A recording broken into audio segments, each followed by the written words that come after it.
नमस्कार, news point लेकर हाजिर हूं मैं राजीव। दोस्तों, लोकतंत्र और संविधान को चौराहे पर खड़ा कर नरेंद्र मोदी इस समय सत्ता में 12 साल पूरे होने पर फूल मालाओं से अपना स्वागत करवा रहे हैं। देश भर के मंदिरों में अपने लिए बीजेपी नेताओं से पूजा पाठ करवा रहे हैं। मोदी इस बात से खुश हैं कि उन्होंने नेहरू जी को पीछे छोड़ दिया है। निर्वाचित प्रधानमंत्री के तौर पर सत्ता में उनसे ज्यादा दिन तक टिक गए नरेंद्र मोदी। हालांकि बीजेपी यहां 1947 से 1952 तक के नेहरू के प्रधानमंत्री होने के बरसों को नहीं गिन रही है। यानी 1947 में जब भारत आजाद हुआ, देश आजाद हुआ, उसके बाद 1952 तक भी, यानी 5 साल प्रधानमंत्री और थे नेहरू। लेकिन इसको बीजेपी नहीं गिन रही है, क्योंकि अगर ऐसा करेगी तो मोदी जी के लिए कंपटीशन बढ़ जाएगा। नेहरू जी 1947 से 1962 तक कुल 16 बरस 286 दिन, यानी 6130 दिन प्रधानमंत्री रहे। खैर, सत्ता पर कौन कितने दिन रहता है या रहा है, यह किसी भी लोकतंत्र में सफलता का पैमाना नहीं हो सकता है। अगर सफल प्रधानमंत्री हैं तो सफल प्रधानमंत्री तो वही कहलाएगा जो जनहित के लिए काम करेगा, जनहित के मुद्दों को आत्मसात करेगा और संविधान की रक्षा करेगा। लेकिन मोदी राज में लोकतंत्र किस दांव पर लग रहा है, किस तरह दांव पर लग रहा है, यह बंगाल से लेकर मध्य प्रदेश तक नजर आ रहा है। एक तरफ टीएमसी में टूट का सिलसिला थम नहीं रहा है, तो दूसरी तरफ विपक्ष के प्रत्याशी संसद न पहुंच पाए, इसकी सारी तिकड़म बीजेपी लगा रही है और चुनाव आयोग उसमें साथ देता नजर आ रहा है। मीनाक्षी नटराजन को आप जानते होंगे, कांग्रेस पार्टी की तरफ से वो कैंडिडेट बनाई गई मध्य प्रदेश से। तो मीनाक्षी नटराजन का मामला अभी तक आप तक पहुंच गया होगा। कल राज्यसभा चुनाव के लिए उनका नामांकन रिटर्निंग ऑफिसर ने रद्द कर दिया। उनका कहना था कि मीनाक्षी नटराजन ने अपने ऊपर चल रहे एक आपराधिक मामले का खुलासा नहीं किया। लेकिन इस झूठ की पोल वरिष्ठ वकील और सांसद अभिषेक सिंघवी ने खोल दी है। यह मामला कानूनन कैसे टिक नहीं सकता, यह भी अभिषेक सिंघवी ने बता दिया है। ये जरा यहीं से शुरुआत करते हैं। पहले अभिषेक मनु सिंघवी को सुनिए, क्या कह रहे हैं मीनाक्षी नटराजन के मामले में। उसके बाद चर्चा और करेंगे, मीनाक्षी नटराजन को भी सुनेंगे, लेकिन बात यह भी करेंगे कि क्या टीएमसी और कांग्रेस का विलय हो जाएगा, और अगर टीएमसी और कांग्रेस का विलय होता है तो फिर आगे कहानी कहां जाती है। जरा सुनते हैं पहले मीनाक्षी नटराजन को। हमने विस्तृत रूप से डेलीगेशन ने उनके समक्ष ये मुद्दे रखे।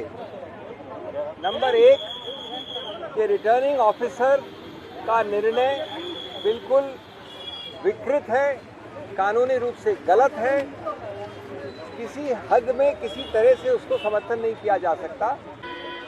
मजे की बात यह है कि कोई भी क्रिमिनल केस ऐसा नहीं है जो कानून में एग्जिस्ट करता है, स्थित है, जिसका वो खुलासा कर सकती थी। कोई नहीं है। एक नोटिस आया है कोर्ट से कि आप आइए और बताइए कि हम कॉग्निजेंस इस केस का लें कि नहीं लें। ये पहली कक्षा का कानूनी विद्यार्थी जानता है कि कॉग्निजेंस यानी संज्ञान लेना एक प्राथमिक स्टेज होती है मैजिस्ट्रेट द्वारा, और वो इसलिए ली जाती है कि मैं ये निर्णय करूं कि ये केस आगे चलना चाहिए कि नहीं। बिना कॉग्निजेंस के कोई भी क्रिमिनल केस जन्मता ही नहीं है, क्रिएट ही नहीं होता है। अब मजे की बात यह है कि जो इलेक्शन कानून है, जो चुनाव आयोग का कानून है, जिसमें ये खुलासा की उत्तरदायित्व है, उसमें लिखा है स्पष्ट कि आपको सिर्फ वो वाला खुलासा करना है जिसमें अपराध अगर प्रूव हो तो दंड 2 वर्ष से ज्यादा हो और जिसमें चार्जेस फ्रेम हो चुके हो। ये कानून में लिखा है सेक्शन 33A में, जो हमको पढ़ने की आवश्यकता नहीं है। उसका उत्तरदायित्व, उसका कर्तव्य है आरओ को देखने की। अब इसमें कॉग्निजेंस की प्रथम श्रेणी में नहीं आता ये, यानी मैजिस्ट्रेट ने अभी तक कॉग्निजेंस नहीं लिया। अगर और जब वो उनको सुनने के बाद, मिस मीनाक्षी नटराजन को सुनने के बाद कॉग्निजेंस लेंगे, संज्ञान लेंगे, उसके बाद तहकीकात होगी। तहकीकात के बाद चार्जशीट होगी अगर हुई, और चार्जशीट के बाद चार्जेस फ्रेम होंगे। यानी 3 आगे के अभी तक हिस्से बचे हैं। प्राथमिक हिस्सा संज्ञान का नहीं हुआ और आरओ ने मान लिया कि ये एक क्रिमिनल केस पेंडिंग है। ये जैसा मैंने कहा 2+2 को 7 लिखने वाली गलती है। इसके अलावा हमने कई मुद्दे और रखे और कहा कि इस प्रकार की एक बेहूदी गलती के कारण कोई भी राज्यसभा का नामांकित व्यक्ति शुरुआत में ही निरस्त नहीं किया जा सकता। ये गणतंत्र के विरुद्ध है, उनके सिद्धांतों के विरुद्ध है, नॉन लेवल प्लेइंग फील्ड बनाता है और उस तरीके से देखा जाए तो मूल ढांचे को संविधान के उसको विकृत करता है। तो सुन रहे थे आप यहां पर अभिषेक सिंघवी को, जो कह रहे हैं कि संविधान के जो लोकतंत्र है, लोकतांत्रिक तरीके से अगर जो चुनाव होना चाहिए, चाहे वो विधानसभा का चुनाव हो, लोकसभा का चुनाव हो या राज्यसभा के चुनाव हो, उन चुनावों के साथ कैसे धांधली की जा रही है, ये यहां उसका रूप दिखाई दे रहा है, ये कह रहे हैं यहां पर अभिषेक सिंघवी। लेकिन यह मामला मीनाक्षी नटराजन का है। मीनाक्षी नटराजन ने कहा है कि मुझे अब भी कानून के शासन पर भरोसा है। तो कानून के शासन पर भरोसा दिलाते हुए, दिखाते हुए क्या कुछ कहा मीनाक्षी नटराजन ने, जरा उनकी जुबानी सुन लीजिए। आज हमारे वकील इस पर अपनी बात रखेंगे और हम आज भी हमारा संवैधानिक संस्थाओं पर कहीं ना कहीं फिर भी विश्वास बरकरार है कि हम सोचते हैं कि किसी के पास तो कोई कॉन्शियंस होगा जो ये सोचेगा कि हम कॉन्स्टिट्यूशनैलिटी के आधार पर कुछ डिसाइड करें। तो इसके लिए आज हम यहाँ पर आए हैं। उसमें हमारी बात रख देने के बाद जो भी बात वहां होगी हम आपसे फिर से मुखातिब होंगे। तो सुन लिया आपने, यहां मीनाक्षी नटराजन कह रही हैं कि कानून का राज होगा, कानून पर उनको भरोसा है कुल मिलाकर, और इस भरोसा के दम पर वो कह रही हैं कि सब कुछ ठीक होगा। आपको बता दूं कि इस मामले पर कांग्रेस ने पूरा मोर्चा खोल दिया है, चुनाव आयोग से जवाब मांगा है, अदालत जाने की तैयारी की है, राष्ट्रपति को शिकायती पत्र सौंपने की तैयारी की है, और आज भोपाल में इस बेईमानी के खिलाफ सामूहिक उपवास भी किया गया कांग्रेस की तरफ से। लेकिन अब शायद जरूरत है कि अकेले कांग्रेस नहीं बल्कि पूरा इंडिया गठबंधन इस मामले को लेकर सड़कों पर उतरे, क्योंकि यह लड़ाई अकेले कांग्रेस की नहीं है बल्कि लोकतंत्र को बचाने की लड़ाई है। आज जो कुछ मीनाक्षी नटराजन के साथ हुआ, कल किसी और के साथ हो सकता है, किसी भी विपक्षी दल के प्रत्याशी के साथ हो सकता है।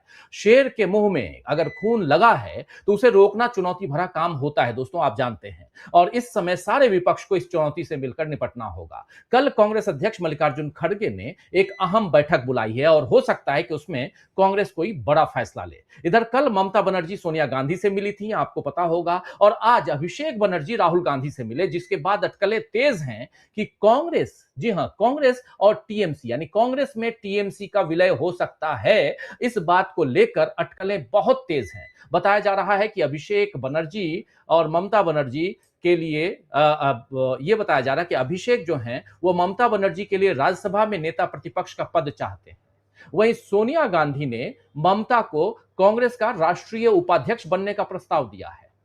बहरहाल किसकी कौन सी शर्त पूरी होती है ये तो वक्त बताएगा, लेकिन अब जिस तरह टीएमसी ने फिर से कांग्रेस में ही सहारा ढूंढा है, अगर ये सारी बातें सही हैं तो ये बाकी क्षेत्रीय दलों के लिए एक संदेश ही है कि इस समय अपनी अकड़ दिखाने या आपस में ही एक दूसरे के सामने शक्ति प्रदर्शन करने से के सिवाय नुकसान के कुछ नहीं होगा। यहां पर नुकसान ही होगा अगर आपस में आप खींचतान करेंगे, जो अभी तक करते आए। बीजेपी ने जिस तेजी से सत्ता के साथ संवैधानिक संस्थाओं पर पकड़ बनाई है, लोकतांत्रिक मूल्यों को किनारे किया है और अपने साथी दलों के अलावा विपक्षी दलों को भी तोड़ा है, उसका एक ही जवाब है, हो सकता है कि सारे दल एक साथ मिलकर बीजेपी के इस रवैये के खिलाफ खड़े हो जाएं।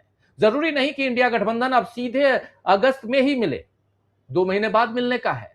वक्त का तकाजा है कि मीनाक्षी नटराजन के बहाने लोकतंत्र बचाने की नई लड़ाई इंडिया छेड़े, और कैसे लड़ी जाएगी ये लड़ाई, आज इसी पर चर्चा करना भी जरूरी है कि आखिर ये लड़ाई कैसे लड़ी जाएगी। जब बात आती है कि विपक्ष एक साथ 2 महीने बाद मिलने की तो बात है, लेकिन 2 महीने से पहले आखिर अभिषेक बनर्जी और राहुल गांधी, सोनिया गांधी, ममता बनर्जी और इन सब के बीच अटकलें ये कि कांग्रेस में विलय होगा टीएमसी का, और इन सब के साथ साथ एक बात और भी जो इंपॉर्टेंट यहां आती है वो ये कि क्या सचमुच ये सब कुछ होने जा रहा है। तो बहुत कुछ यहां पे है जो समझना जरूरी है। आइए, क्या कांग्रेस और टीएमसी का विलय एक साथ होगा, दोनों एक साथ आएंगे? पहला सवाल, चुनावी धांधली पर विपक्ष का प्रहार, और सबसे बड़ा प्रहार ये कि सीधे सीधे जो आप चुनावी धांधली कर रहे हैं, वोटों की चोरी कर रहे हैं, लोकतंत्र में ये चोरी कहां तक जायज है? क्या आप सत्ता पर काबिज हैं तो सब कुछ अपने फेवर में कर लेंगे, चुनाव भी अपने हिसाब से करवाएंगे, और उसके बाद क्या होगा? क्या हमेशा आप ही सत्ता पर काबिज रहेंगे? फिर तो लोकतंत्र नहीं होगा, फिर डिक्टेटरशिप होगी। क्या यह देश डिक्टेटरशिप की तरफ चला गया है, जा रहा है, मैं नहीं कह रहा हूं, चला गया है? क्या अब डिक्टेटर का राज है इस देश पे?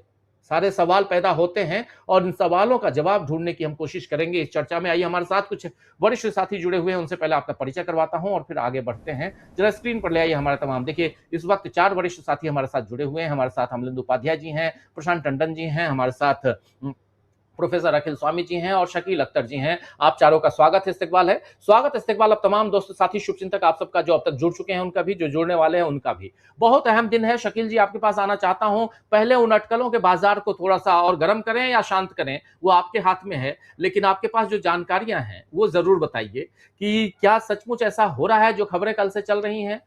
मीनाक्षी नटराजन पे भी आएंगे, चुनावी धांधली पे भी आएंगे, लेकिन हमारे तमाम दर्शक साथियों का यहाँ उनकी दिली इच्छा यही है जानने की, क्या सचमुच कांग्रेस में टीएमसी का विलय हो रहा है? अगर विलय हो रहा है तो किन शर्तों पे हो रहा है? क्या जो शर्तें सामने आ रही हैं, जिसमें राज्यसभा में एक सीट चाहिए ममता बनर्जी को, जिसमें सोनिया गांधी कह रही हैं कि ममता बनर्जी कांग्रेस पार्टी की उपाध्यक्ष बन जाएं, ये भी है। अभिषेक बनर्जी कांग्रेस पार्टी के महासचिव बन जाएं, ये भी है। ये सारी बातें अटकलें हैं या कुछ और भी है?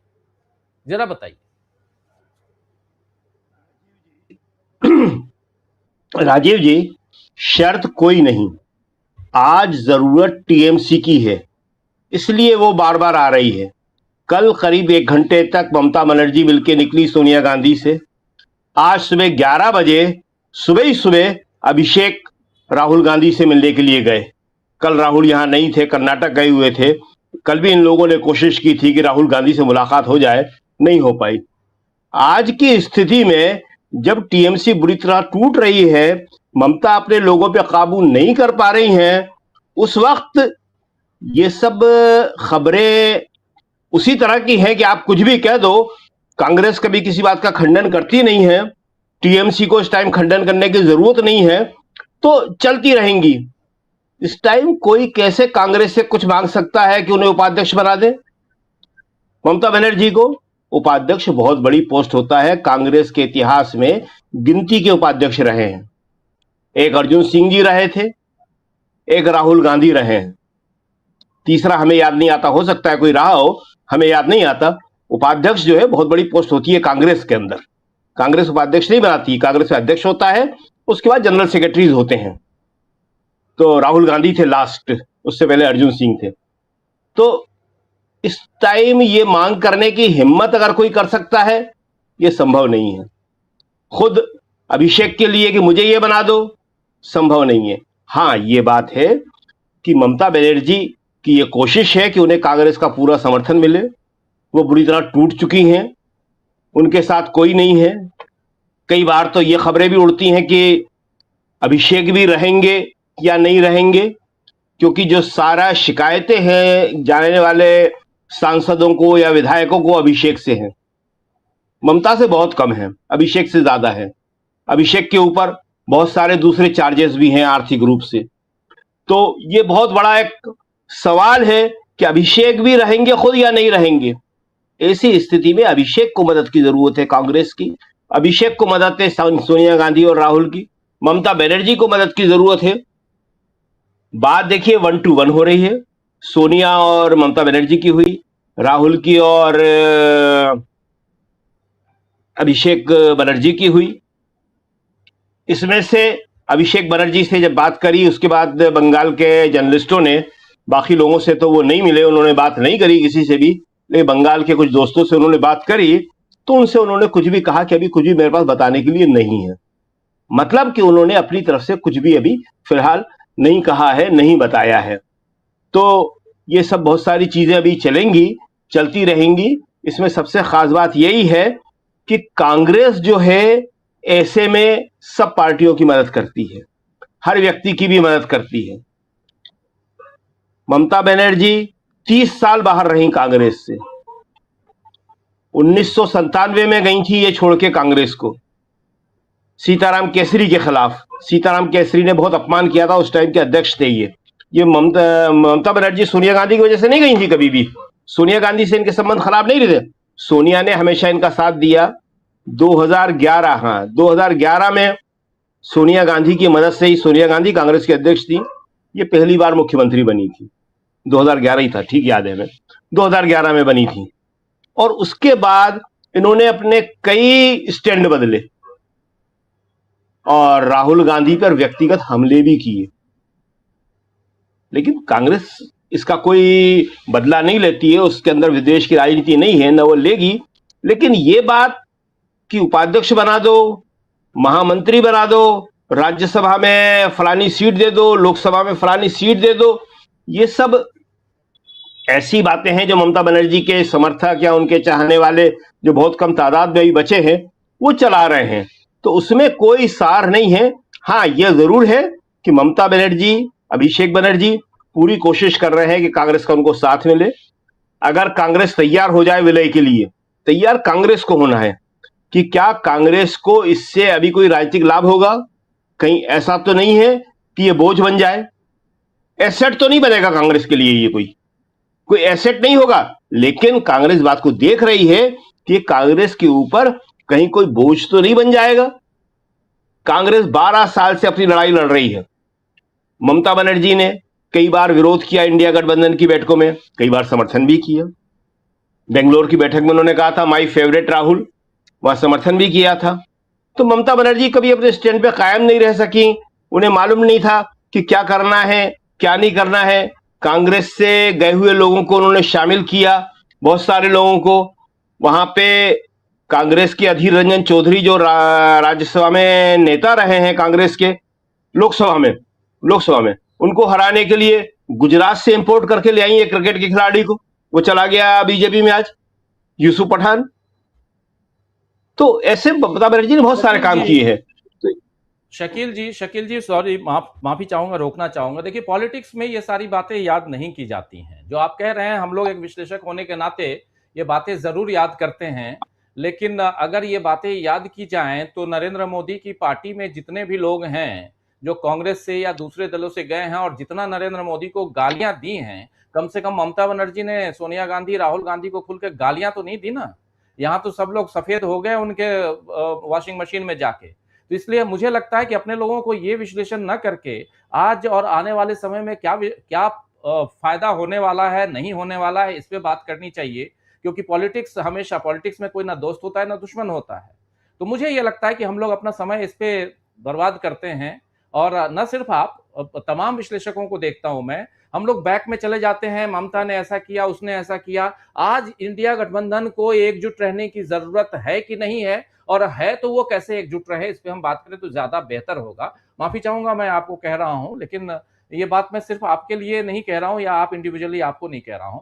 ये इसी ढंग का विश्लेषण हो रहा है कि ऐसा किया, अब मिलना चाहिए या नहीं मिलना चाहिए। यूसुफ पठान को ले आई, वो समय उस समय था। अब ये कहें जैसे वाम दलों ने कह दिया कि केरल में राहुल गांधी ने मेरे खिलाफ ऐसे बोला तो हम मीटिंग में आए कि नहीं आए। भाई जरूरत है आज, जैसे भी आप बता रहे हैं कि ममता बनर्जी को जरूरत है आज कांग्रेस पार्टी की, वो आएंगी। लेकिन कांग्रेस पार्टी को क्या ममता की जरूरत नहीं है? अगर नहीं है तो फिर मिलना छोड़ दे, ये मैं कह रहा था। शकील, इसमें से एक शब्द भी हमने अपना नहीं बोला है। जो ये सारी बातें हैं ये कांग्रेस के नेता कह रहे हैं, अधीर रंजन चौधरी कह रहे हैं, बंगाल से आने वाले दूसरे नेता कह रहे हैं। ये उनकी बातें हैं, हमारा अपना कुछ नहीं है, ये उनकी बातें हैं कि ममता बनर्जी। इसमें एक बात और प्लीज, माफी चाहूंगा, एक बात और जोड़ना चाहूंगा। आपने अधीर रंजन चौधरी का नाम लिया और मैं चाहूंगा इस पे बात करनी चाहिए।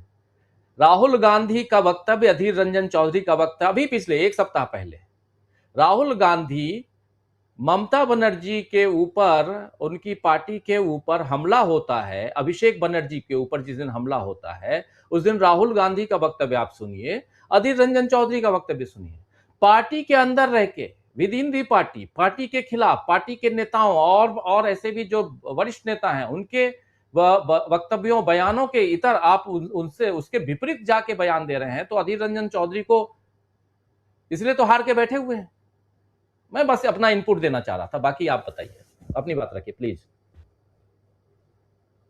कांग्रेस क्या करेगी वो ममता बनर्जी के कहने से या ममता बनर्जी के चाहने से नहीं करेगी।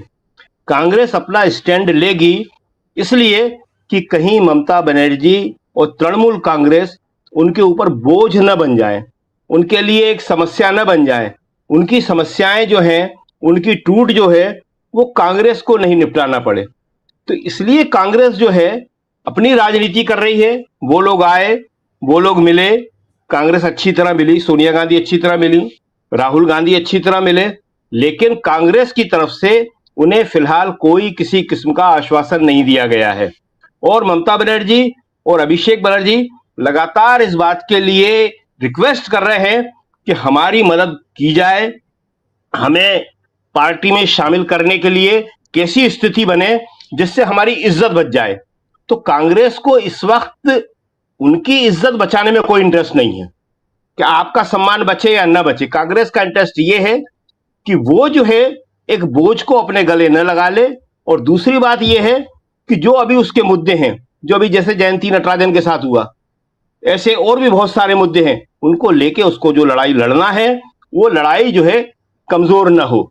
कल जो है कांग्रेस ने एक बड़ी मीटिंग बुलाई है जिसमें सारे प्रदेश अध्यक्ष बुलाए हुए हैं, सारे विधायक दल के नेता बुलाए गए हैं, सारे जनरल सेक्रेटरीज बुलाए गए हैं। 11 बजे ये मीटिंग शुरू होगी और हो सकता है कि उसमें जो है किसी आंदोलन के बारे में कोई बड़ा फैसला हो, कोई बड़ी रूपरेखा बने। क्योंकि जिस तरह से जयंती नटराजन के साथ किया गया है वो साफ जताता है कि मध्य प्रदेश में कांग्रेस जीत रही थी और कांग्रेस को वो वोटों के सहारे नहीं हरा सकते थे। इसलिए उन्होंने जो चुनाव अधिकारी है उसके जरिए उसको हराया है। हरियाणा में, शिमला में उन्होंने राज्यसभा दूसरी तरह से जीती थी, वहां उन्होंने वोट खरीद के राज्यसभा जीती थी। यहां वोट खरीदने की चूंकि संभावनाएं खत्म हो गई थी, इसलिए उन्होंने ये नया तरीका अपनाया कि नामांकन पत्र ही जो है निरस्त कर दिया जाए। दूसरी तरफ झारखंड के अंदर जो बीजेपी समर्थित उम्मीदवार हैं परिमल, उनको एक दिन का टाइम दिया गया चुनाव अधिकारी के द्वारा कि आप जो है इसमें जो जो कमियां हैं वो सही कर लें। ऐसा लगता है, ये भी झारखंड के लोग बोल रहे हैं, हम नहीं बोल रहे हैं, झारखंड के लोग बोल रहे हैं कि अगर बीजेपी समर्थित उम्मीदवार परिमल जी खाली नामांकन पत्र भी दाखिल कर देते तो वो भी निरस्त नहीं होता। तो उनसे कहा जाता कि आप इसको कृपया भर दीजिए, अपना नाम तो भर दीजिए, बाकी चीजें हम भर देंगे। 2 केस एक साथ आए, एक झारखंड का, एक मध्य प्रदेश का। मध्य प्रदेश के मामले में सिंघवी ने बहुत अच्छी तरह समझाया है कि एक प्राइवेट आदमी का यह मामला है जिसके बारे में अभी तक अदालत ने कोई संज्ञान ही नहीं लिया है। और 13A, 33A, 33A ये साफ कहता है कि 2 साल की सजा होना चाहिए, वही इसमें दर्ज किया जाए, लिखा जाए, आप जानकारी दें, या आरोप पत्र दाखिल हो चुका हो। दोनों मामलों में कुछ भी नहीं हुआ था। अब कांग्रेस कोर्ट जाएगी, अदालत जाएगी, देखते हैं वहां क्या होता है क्या नहीं होता। मगर आज लास्ट डेट थी, वो हो गया होगा या थोड़ी देर में कर देंगे वो। वहां तो निर्विरोध तीनों को घोषित कर दिया जाएगा, राजस्थान में भी शायद हो जाएगा और जगह भी हो जाएगा। तो ये जो मामला है ये बताता है कि अब मोदी सरकार किसी भी तरह से किसी को भी कोई चुनाव जीतने नहीं देगी। और उसके लिए अब कांग्रेस को क्या करना है, विपक्ष को क्या करना है, ये कल की मीटिंग में कांग्रेस तय करेगी। और उसके बाद जो है अपने इंडिया गठबंधन के दूसरे नेताओं से बात करके वो अपना एक्शन का अगला जो कदम होगा वो बताएगी। जी शकील जी, आखिरी लाइन बहुत इंपॉर्टेंट आपने कही है। वो लाइन यही है कि अब विपक्ष, बीजेपी विपक्ष को कोई भी चुनाव जीतने नहीं देगी। ये बहुत इंपॉर्टेंट लाइन है। और यहीं से जरा स्वामी जी आपके पास आना चाहता हूं। क्या स्वामी जी, अगर कोई भी हमारे साथ, सुनील शुक्ला जी भी जुड़ गए। सुनील जी, आपका स्वागत है इस कार्यक्रम में। स्वामी जी, क्या अगर विपक्ष को कोई भी चुनाव जीतने नहीं देगी बीजेपी, तो फिर तो किस्सा ही खत्म है। लेकिन उसके आगे की लाइन भी बहुत महत्वपूर्ण है, जिसमें यह है कि कल 11 बजे बैठक बुलाई गई है, बड़ी बैठक है कांग्रेस पार्टी की तरफ से। लेकिन ये सारी चीजें कांग्रेस की तरफ से ही क्यों हैं? क्या इस देश के लोकतंत्र को जिंदा रखने की जिम्मेदारी सिर्फ और सिर्फ कांग्रेस पार्टी की है? क्या अखिलेश यादव की जिम्मेदारी नहीं है? क्या तेजस्वी यादव की जिम्मेदारी नहीं है? क्या अरविंद केजरीवाल की जिम्मेदारी नहीं है? कि स्टालिन की जिम्मेदारी नहीं है? हार के बैठे हुए अरविंद केजरीवाल तो भुक्तभोगी हैं, 7 सांसद उनके निकल लिए।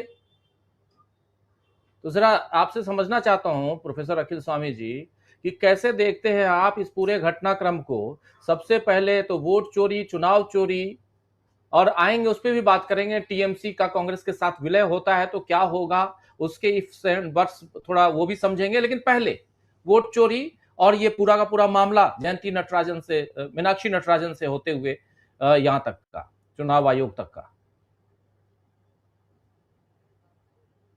का ट्रेलर था और अगले विधानसभा और लोकसभा चुनाव में 50% अपोजिशन के कैंडिडेट्स के नॉमिनेशन कैंसिल हो जाएंगे। ये नोट करके रख लीजिए मेरी बात, 50% के हो जाएंगे। अगर पुलिस थाने में भी कोई रिपोर्ट हो जाएगी, अगर किसी ने एप्लीकेशन भी डाल दी होगी पुलिस थाने में किसी कैंडिडेट के खिलाफ, कह देंगे कि आपने ये जानकारी छिपाई, पुलिस के थाने में आपके खिलाफ रिपोर्ट थी और आपने छिपाई, इसलिए हम आपका नॉमिनेशन निरस्त करते हैं। देखिए, लड़ाई जो है ये बिल्कुल एक निर्णायक है। जैसे महात्मा गांधी ने नारा दिया था ना, डू और डाई। देखिए, मुझे मतलब नहीं कांग्रेस क्या सोचती है, मुझे मतलब नहीं टीएमसी क्या सोचती है, स्टालिन क्या सोचते हैं, अखिलेश यादव क्या सोचते हैं। देखिए, मैं कोई राजनीतिक व्यक्ति तो हूं नहीं, मैं तो एक आम जनता हूं और आम जनता की तरह मैं ये सोच रहा हूं इस समय जब मेरे देश का लोकतंत्र पूरी तरह से उजड़ गया है और जो कहा गया था 2024 के चुनाव के पहले 400 सीटें दे दो और उसके बाद संविधान बदल देंगे, ये संविधान बदलने की एक प्रक्रिया इन्होंने शुरू कर दी है। और जो लोग भी भारतीय जनता पार्टी के एनडीए में जा रहे हैं, याद रखें बाबा साहब भीमराव अंबेडकर के संविधान को बदलने के लिए जिस षड्यंत्र में आप शामिल हो रहे हैं, मैं तो आपको माफ नहीं करूंगा। अगर अखिलेश यादव माफ कर देते हैं या अरविंद केजरीवाल माफ कर देते हैं। और एक और चीज राजीव जी, इस युद्ध में जो भी शामिल होगा, देखिए जब बाढ़ आती है ना गांव के अंदर और किसी टापू बन जाता है तो उसके ऊपर शेर और बकरी एक साथ रहते हैं, एक दूसरे को खाते नहीं हैं।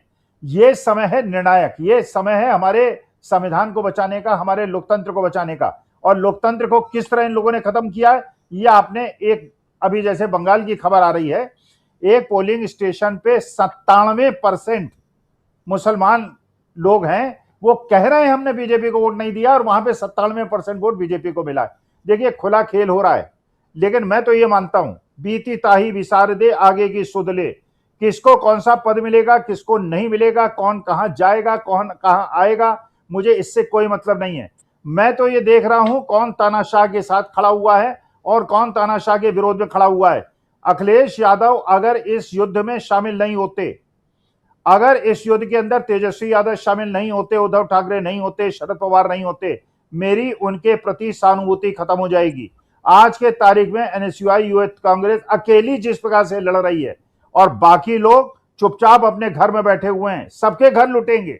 कांग्रेस का तो तब भी बच जाएगा, कांग्रेस के पास तो साउथ स्टेट्स हैं, 70-80 सीटें वो निकाल सकती है। आज जैसे नॉर्थ और साउथ का डिवाइड हो रहा है, वो तब भी एग्जिस्ट कर जाएंगे। ये सारे के सारे लोग खत्म हो जाएंगे। और जैसे अभी वहां पे बंगाल के अंदर टीएमसी के लोग पीटे जा रहे हैं, बनियान अंडरवियर में उन्हें नंगा करके घुमाया जा रहा है या जेल के अंदर होगा, यही उत्तर प्रदेश में समाजवादी पार्टी के कार्यकर्ताओं के साथ होगा, यही आरजेडी के कार्यकर्ताओं के साथ होगा। तो अगर, और देखिए मुझे मतलब नहीं पॉलिटिकल पार्टी, मुझे तो अपनी भारत माता से मतलब है। आज भारत माता खतरे में है, आज मेरा देश खतरे में है।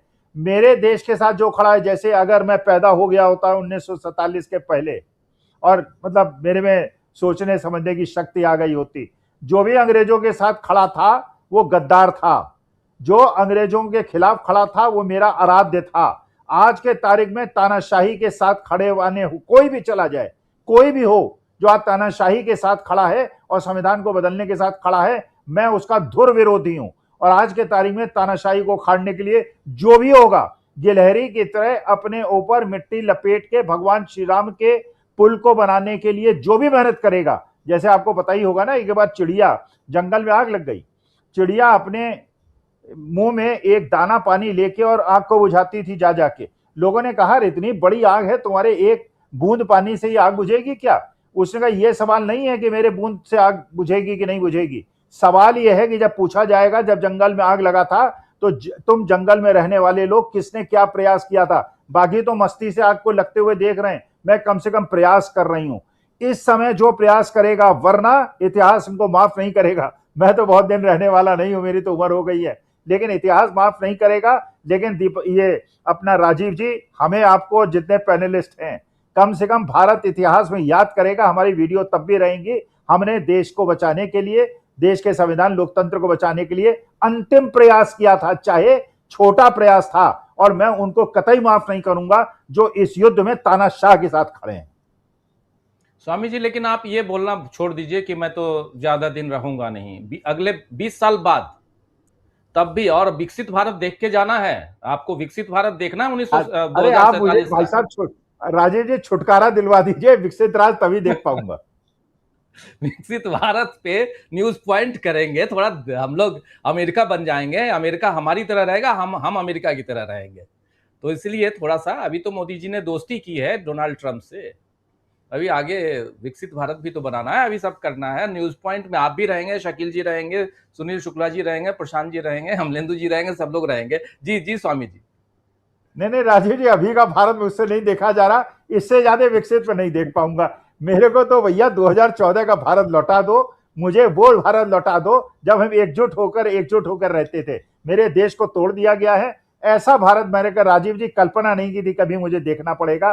बिल्कुल शत विकसित, डोनाल्ड ट्रंप के कहने पे चलने वाला भारत, लोगों के सामने झुकने वाला भारत, इंपोर्ट करने वाला भारत, अपने देश की अर्थव्यवस्था को बर्बाद कर देने वाला भारत, पूंजीपतियों के 14 लाख करोड़ माफ करने वाला भारत, और गरीब आदमी का 50,000 रुपए ना माफ करने वाला भारत, ऐसी मैंने कल्पना नहीं की थी जो आज मुझे देखना पड़ रहा है। भगवान मुझे जल्दी छुटकारा दिलाए, मुझे अच्छे दिन, थोड़े दिन देखने का अवसर दे दे, और विपक्षी दलों को माफ नहीं करूंगा जो भी इसमें शामिल नहीं होगा।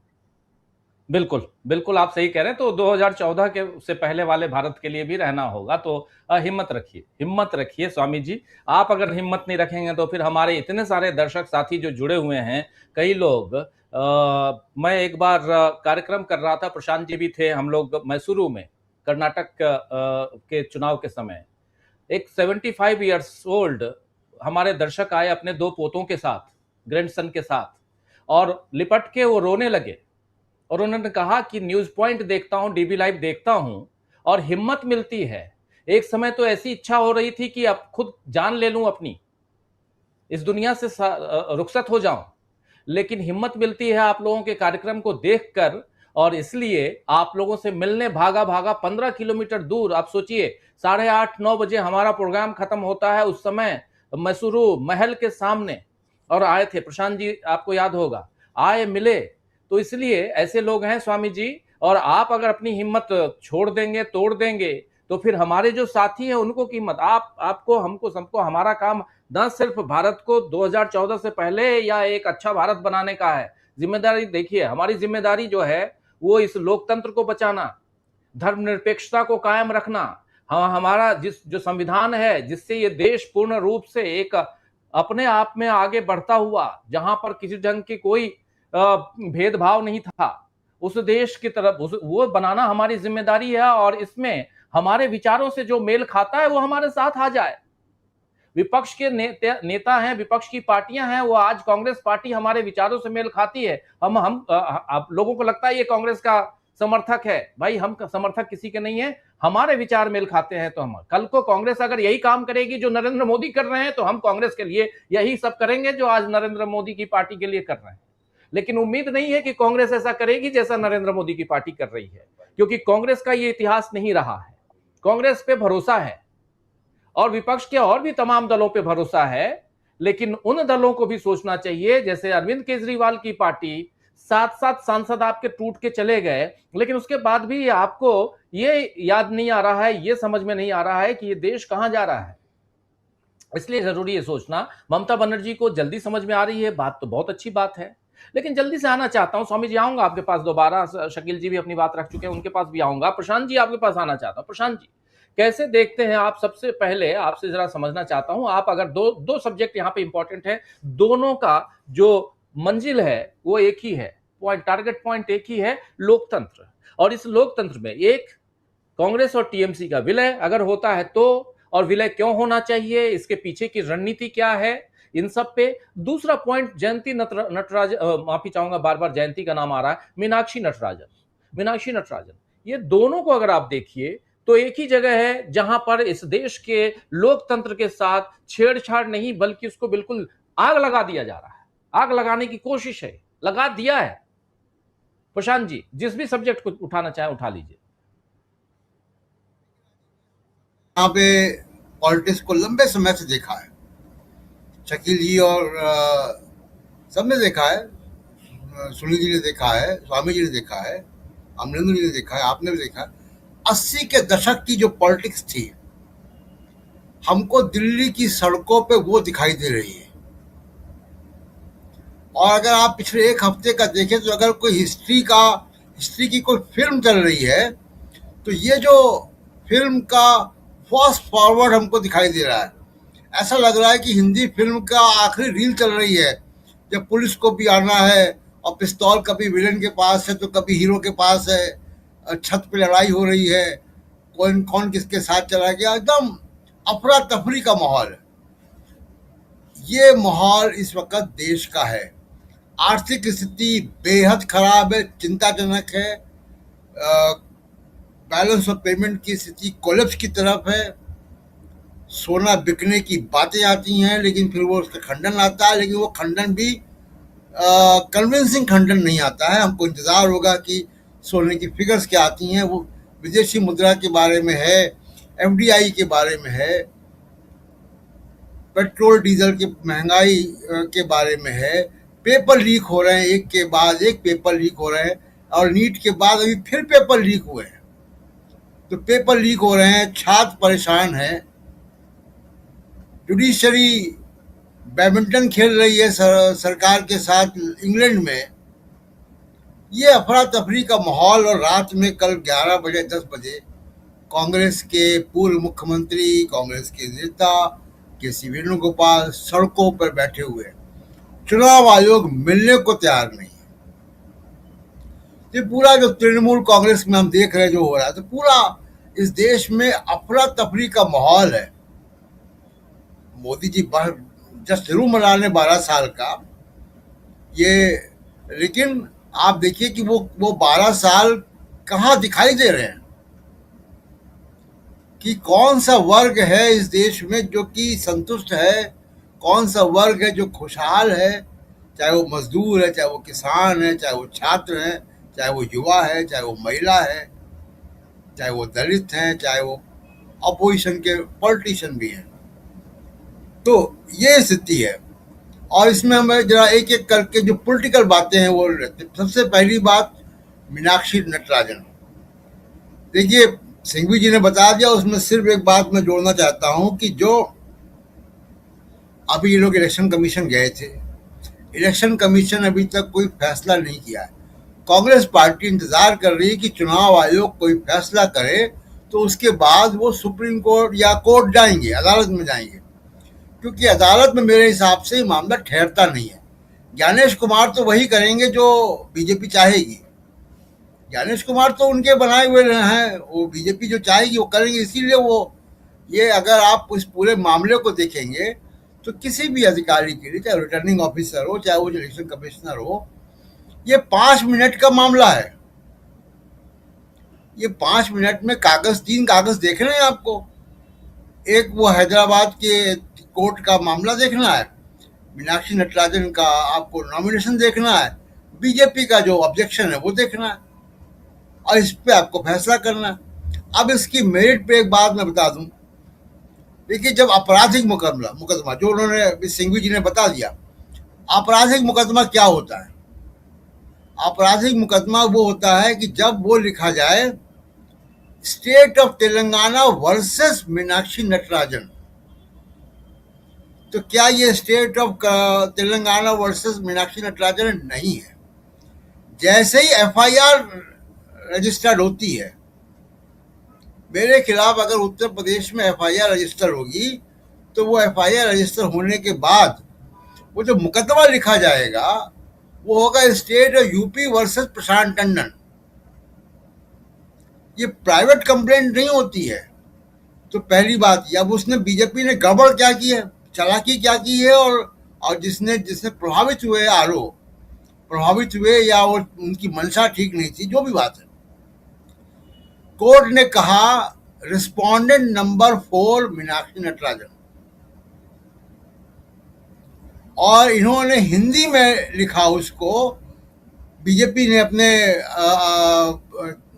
एलिगेशन में जो उन्होंने विरोध पत्र दिया, उन्होंने लिखा कि अभियुक्त नंबर 4, यानी रिस्पोंडेंट को उन्होंने अभियुक्त में कन्वर्ट कर दिया हिंदी ट्रांसलेशन में, और इस बात को मान लिया रिटर्निंग ऑफिसर ने।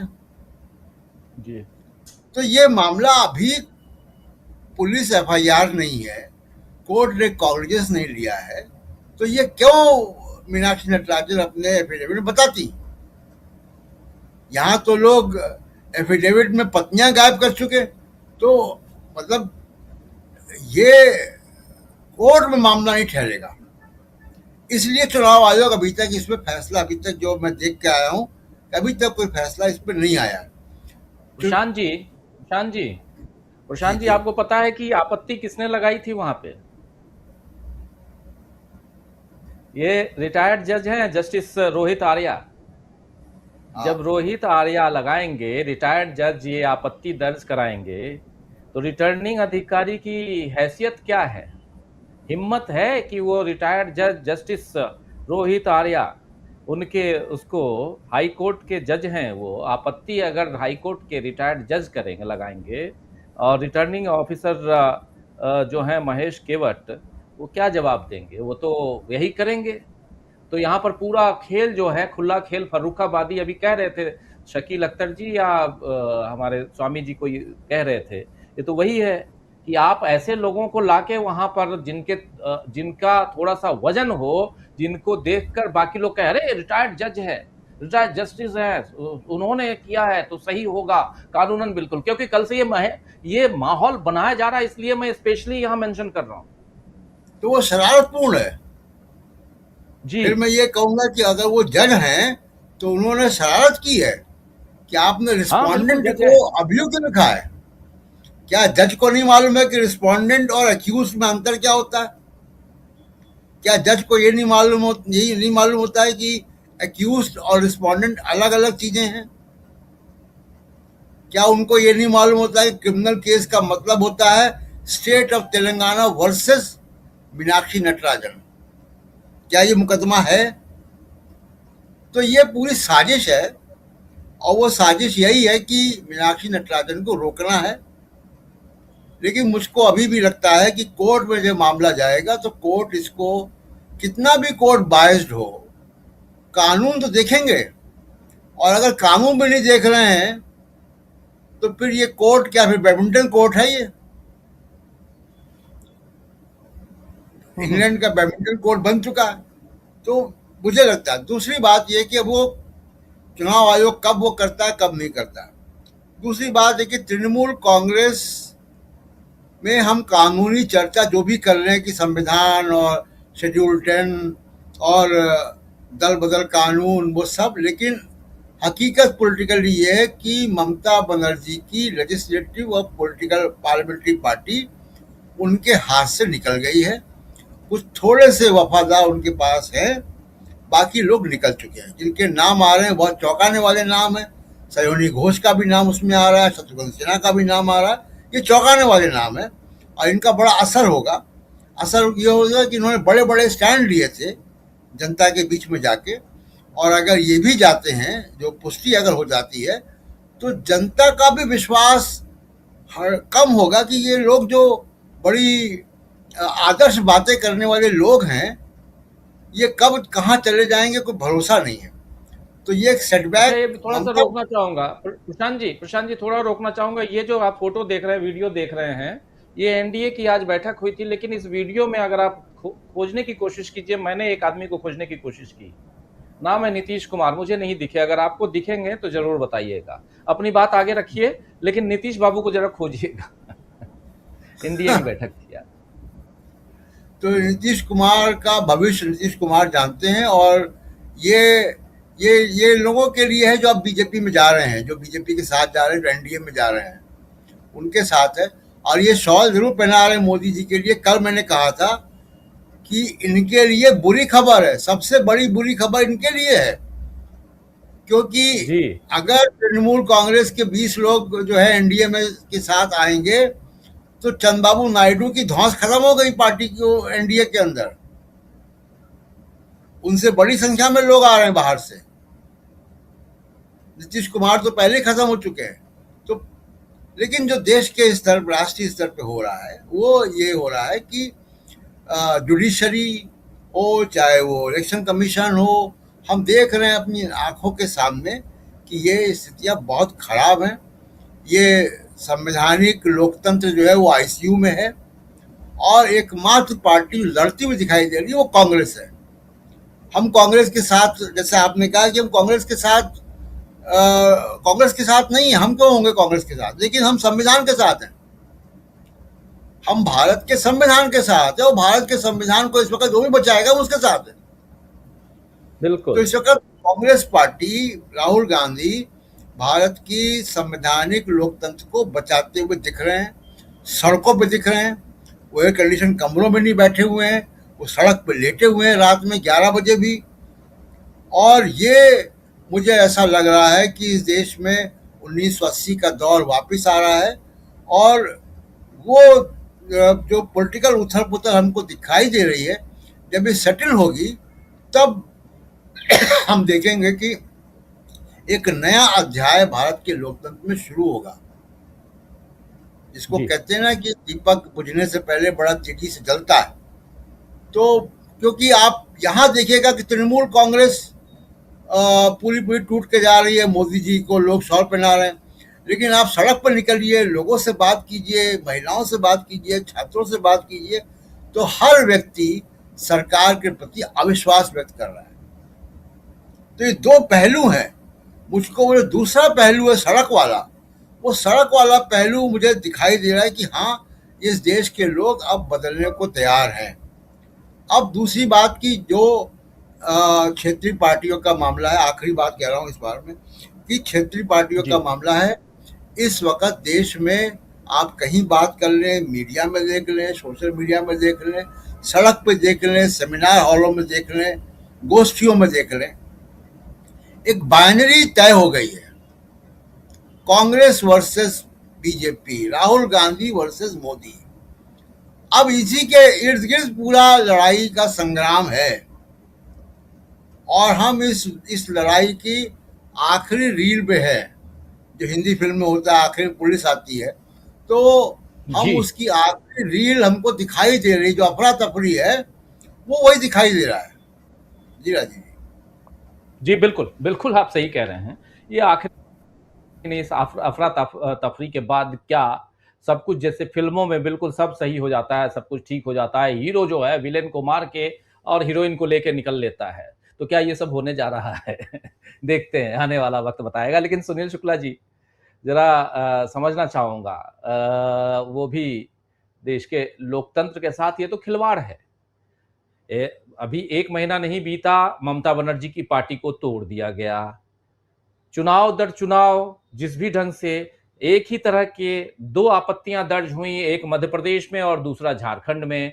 झारखंड की आपत्तियां निरस्त कर दी जाती, खारिज कर दी जाती हैं, और यहां तत्काल लागू कर दी जाती हैं मध्य प्रदेश की आपत्तियां।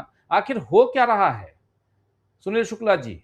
और क्या सचमुच ऐसे ही, और इसमें विपक्ष, इसमें सत्ता पक्ष के भी काफी, ये देखिए, एक बार गलती से आप अगर गाड़ी उतर गई पटरी से गलती से भी, तो फिर सत्ता में आना, काबिज होना बहुत मुश्किल हो जाएगा इसी नरेंद्र मोदी जी को, जो कानून बना रहे हैं वो। सुनिए जी, तो आपको ये आशंका क्यों लग रही है कि मोदी जी सत्ता से उतर जाएंगे? अगर आप वोट देने का अधिकार नहीं होगा, अगर आपको वोट देने का अधिकार नहीं होगा तो कैसे हटाएंगे आप? आपकी उम्मीदवारी खत्म कर दी जाएगी तो कैसे हटाएंगे आप? जो निर्वाचन आयोग की भूमिका है, वह निर्वाचन आयोग अपनी भूमिका निभाता हुआ दिखाई पड़ेगा, तो कैसे हटा देंगे आप? लोकतंत्र के लिए, लोकतंत्र को बनाए रखने के लिए संविधान में संस्थाएं बनाई गई, जिनको जिम्मेदारी सौंपी गई कि यह देश में की आजादी पाने, लोकतंत्र को स्थापित करने, मानवाधिकार और नागरिक आजादी को सुनिश्चित करने के लिए की जिम्मेदारियां दी गई संविधान में विभिन्न संस्थाओं को। अगर वो संस्थाएं ही कोई काम नहीं करेंगी तो स्वाभाविक सी बात है कि और अन्य कोई तंत्र तो है नहीं। सरकारों के ऊपर जिम्मेदारी सौंपी गई है कि वह लोकतंत्र को बचा के रखेंगे, नागरिक आजादी के साथ खिलवाड़ नहीं करेंगे। अगर सरकार इस पर लग जाएगी तो आप कैसे कर लेंगे? यह कोई पहली घटना है क्या? 2024 के चुनाव में जब सूरत में कांग्रेस के उम्मीदवार का नामांकन पत्र खारिज किया गया था तो क्या उस समय लोकतंत्र सुरक्षित था? उम्मीदवार का ही नहीं, जो डमी कैंडिडेट था उसका भी नामांकन पत्र खारिज कर दिया गया। तब उस समय क्या लोकतंत्र सुरक्षित था? जब इसी मध्य प्रदेश में विधानसभा के चुनाव में इंदौर में कांग्रेस के उम्मीदवार को अपना नामांकन पत्र वापस लेना पड़ा, नामांकन पत्र वापस लेने के समय जो लोग गए थे उसमें भारतीय जनता पार्टी के वरिष्ठतम नेताओं में से एक विजय वर्गीय साहब मौजूद थे। अपने साथ उनको ले गए वो और बाद में भारतीय जनता पार्टी में शामिल हो गए। कोई पहली घटना थोड़े है ये हर प्रत्येक घटना पर हम लोग चौंकते हैं। ये लगातार सिलसिला जारी है। और जो लोगों के मताधिकार छीन लिए गए, ये कौन सी प्रक्रिया? क्या ये लोकतंत्र को सुरक्षित करने का तरीका है?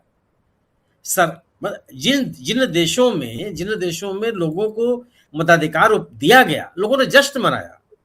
आप वो दिन याद कर लीजिए जब राजीव गांधी की सरकार ने 21 साल से घटाकर 18 साल उम्र कर दी थी मतदाताओं की, मतदाता बनने के लिए। एक माहौल था इस पूरे देश में कि लोग, एक युवाओं को अधिकार दिया गया।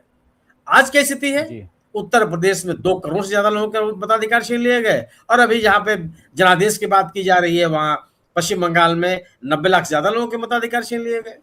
कोई पारदर्शिता नहीं। जो लगातार हाहाकार मचा हुआ था कि बांग्लादेश से इतने लोग आ गए, बांग्लादेश से इतने लोग आए, डेमोग्राफी बदल रही है। विदेश मंत्रालय का प्रवक्ता कह रहे हैं कि कुछ हजार लोग ऐसे हैं जो बांग्लादेश के बॉर्डर पर हैं और जिनको बांग्लादेश स्वीकार नहीं कर रहा कि हमारे नागरिक नहीं है। ये कुछ हजार की संख्या है, 1000-1500 लोगों की। उसके लिए आप इतना हाहाकार मचाए हुए थे। तथ्य यही है कि पूरी तरह से चुनाव को नियंत्रित कर लेना, एक दलीय चुनाव की व्यवस्था कर लेना, एक दलीय राजनीति की व्यवस्था कर देना। अगर आप राजनीतिक दलों को उनका पॉलिटिकल स्पेस नहीं देते हैं तो ये किस बात का संकेत है? अगर आप राजनीतिक दलों को उनके राजनीतिक गतिविधियों को, उनके राजनीतिक कार्यक्रमों को चलाने का इजाजत नहीं देते हैं तो ये किस बात का संकेत है? मध्य प्रदेश में जो होगा, मध्य प्रदेश पंजीकृत अपराध की बात की जाती है ना। निर्वाचन आयोग ने क्या कहा है कि आपके खिलाफ दर्ज मुकदमे जो हैं उनका विवरण आपको देना है। जो मामला दर्ज नहीं है, भले वो अपराध हुआ हो, उसका उल्लेख नहीं कर सकते हैं आप। क्यों? क्योंकि उसका कोई प्रमाण नहीं है किसी के पास। जिस मामले को, एक सीधा सीधा उसमें आदेश है। क्या यह मामला, जिस मामले को लेकर के मीनाक्षी नटराजन का नामांकन खारिज किया गया, उसको लेकर कोई मामला दर्ज हुआ है? और मामला दर्ज कहां होता है? मामला न्यायालय में नहीं दर्ज होता। न्यायालय भी अगर किसी आपराधिक मामले का संज्ञान लेता है तो वह थाने में उसका मामला दर्ज करने का निर्देश देता है। थाना ही वह जगह है जहां पे पंजीकृत मामले दर्ज अपराध की श्रेणी में आते हैं। पुलिस कप्तान के दफ्तर में अगर कोई मामला दर्ज हो जाए तो दर्ज अपराध की श्रेणी में नहीं आता। ये इस देश की एक व्यवस्था है। तो कैसे आप मान सकते हैं कि उन्होंने अपने खिलाफ दर्ज मामलों का जानकारी नहीं दी? ये तो आप कुछ भी आप ले लीजिए। और इसमें निर्वाचन आयोग की भूमिका से आप इनकार कैसे कर सकते हैं कि जब यह प्रकरण चल रहा था तो कांग्रेस पार्टी के नेता निर्वाचन आयोग गए। कोई भी राजनीतिक दल अपने नेताओं के माध्यम से तो प्रतिनिधित्व करता है अपना, और उसके पास क्या तरीका है। कांग्रेस, वहां पे कोई जयराम रमेश और सिंघवी साहब की बात नहीं है ना। कांग्रेस पार्टी वहां मौजूद है, एक दल वहां मौजूद है, व्यक्तियों का समूह नहीं है वो। और उस राजनीतिक दल से आप मिलने के लिए तैयार नहीं है। दरवाजा बंद हो गया। उन्होंने जबकि इसकी अग्रिम सूचना दे दी कि हम आ रहे हैं मिलने के लिए, हमारी ये शिकायत है, क्यों नहीं मिलेंगे भैया? और न मिलकर के आप कौन से लोकतंत्र की रक्षा कर लेंगे? तो जो स्थितियां बनाई जा रही हैं, यह है कि इसको आप ये नहीं कह सकते हैं कि लोकतंत्र सुरक्षित है और लोकतंत्र के ऊपर कोई आघात नहीं है। या जो लोग आज प्रधानमंत्री जी का अभिनंदन कर रहे हैं, आप तथ्यों को किस तरह से विकृत कर रहे हैं? प्रधानमंत्री ने जवाहरलाल नेहरू की जितने दिनों का प्रधानमंत्रित्व का कार्यकाल था उसको पूरा कर लिया। तो इस देश में 1947 से 52 तक कौन प्रधानमंत्री था? क्या इस देश में कोई प्रधानमंत्री नहीं था? अगर आप 1947 से 1952 तक के जवाहरलाल नेहरू के कार्यकाल को प्रधानमंत्री का कार्यकाल नहीं मानते हैं, तो उत्तराखंड में जो पहला मुख्यमंत्री बना वो मुख्यमंत्री कैसे है? छत्तीसगढ़ में जो पहला मुख्यमंत्री बना वो मुख्यमंत्री कैसे है? क्यों मान लिया जाएगा उसको? क्या जवाहरलाल नेहरू 1947 में, इस देश को आजादी कब मिली? 1947 में। तो 1947 से लेकर के 1952 तक जब तक चुनाव चलता नहीं हुआ था, पहला चुनाव, तो क्या इस देश में कोई सरकार नहीं थी? और अगर वो सरकार नहीं थी, अगर प्रधानमंत्री जवाहरलाल नेहरू नहीं थे, तो फिर आप इस इतिहास को स्वीकार कीजिए कि श्यामा प्रसाद मुखर्जी इस देश में कोई मंत्री नहीं थे। कोई 1952 के बाद कोई सरकार ऐसी नहीं बनी जिसमें श्यामा प्रसाद मुखर्जी मंत्री बने हो। फिर आप यह भी स्वीकार कीजिए कि सरदार वल्लभ भाई पटेल देश के पहले गृह मंत्री नहीं थे। इन तथ्यों को भी स्वीकार कर लीजिए कि एक ऐसी सोचना है, एक ऐसा नैरेटिव बनाने की कोशिश की जा रही है, न भूतो न भविष्य। जब आप नरेंद्र मोदी जी पूरा अपना जितना कार्यकाल देश का जन समर्थन हो वो प्रधानमंत्री बने रहे, किसी को ऐतराज नहीं है। लेकिन सवाल है कि जो तथ्य हैं उनके साथ खिलवाड़ क्यों कर रहे हैं? नेहरू जी का आपने कार्यकाल पूरा कर लिया, कर लीजिए भाई। 1947 से गिनती शुरू कीजिए और उनके मरने की तिथि तक को, जब तक जीवित रहे देश के प्रधानमंत्री रहे, दुनिया में उन्होंने सम्मान अर्जित किया। आप किसी व्यक्ति के, कहा जाता है ना कि उम्र लंबी भले ना हो, बड़ी हो, बड़ी होनी चाहिए। बड़ी कि आपका कंट्रीब्यूशन क्या है, ये कहा जाता है। आप कितने साल तक जिंदा रहे हैं ये महत्वपूर्ण नहीं है। तब तो फिर आदि गुरु शंकराचार्य को आप खारिज कर दीजिए। आप तमाम महापुरुषों का दीजिए जो अल्पायु में दुनिया छोड़ के चले गए, लेकिन क्या दुनिया को देखे गए हो? सवाल इस बात का, आपकी तिथि, आपकी संख्या, आपके दिन महत्वपूर्ण नहीं होते हैं। आपका योगदान क्या है, किस रूप में आपको याद किया जाएगा? आपका जो दिन है उससे आप आदि अनादिकाल तक दुनिया में रहते हैं। हमने नहीं देखा है आदि गुरु शंकराचार्य को, आपने भी नहीं देखा है, हमारे पिता ने भी नहीं देखा था। आने वाली पीढ़ियां जब तक ये धरती रहेगी तब तक आदि गुरु शंकराचार्य को लोग याद करेंगे। विवेकानंद को आई, विवेकानंद जी की कितनी उम्र थी, कितने दिन जिंदा रहे वो धरती पर? आदि अनादिकाल तक जब तक धरती रहेगी विवेकानंद जी को याद किया जाएगा। हमारे आपके बारे में सोच लिया जाए। सवाल इस बात का कि आप योगदान की चर्चा कीजिए, और अगर उसकी बात करते हैं तो ठीक है, आप ही बता दीजिए ना। मैं जानना चाहता हूं कि क्या देश जब आजाद हुआ तो बिना सरकार का था? कोई चुनाव नहीं था इस देश में, कोई चुनी हुई सरकार नहीं थी। आप अपने अनुसार सभी चीजों की व्याख्या करेंगे, एकांगी व्याख्या नहीं चलेगी, और वही उसी तरह के काम इस चुनाव में हो रहा है। आप चुनाव लड़ने नहीं देंगे किसी को, और क्यों नहीं माना जाएगा कि इस चुनाव को प्रभावित करने की पूरी व्यूह रचना आपने शुरू से कर रखी थी? इस चुनाव, राज्यसभा के इन चुनावों में विधानसभा के जो सदस्य होते हैं वो मतदान करते हैं। अगर आपके पास उतनी संख्या में विधानसभा के सदस्य मौजूद नहीं है तो आपने तीसरा उम्मीदवार क्यों खड़ा किया? और आप यह भी नहीं कर सकते हैं कि वो आपके पार्टी के उम्मीदवार नहीं, आपके पार्टी के नेता नहीं है, वो निर्दलीय उम्मीदवार थे। नहीं कर सकते आप। क्यों? कि आपकी पार्टी का ही एक सेल है मछुआरा विकास समिति, उसके चेयरमैन है। इस सरकार को, मध्य प्रदेश सरकार के अधीन क्यों संस्था है?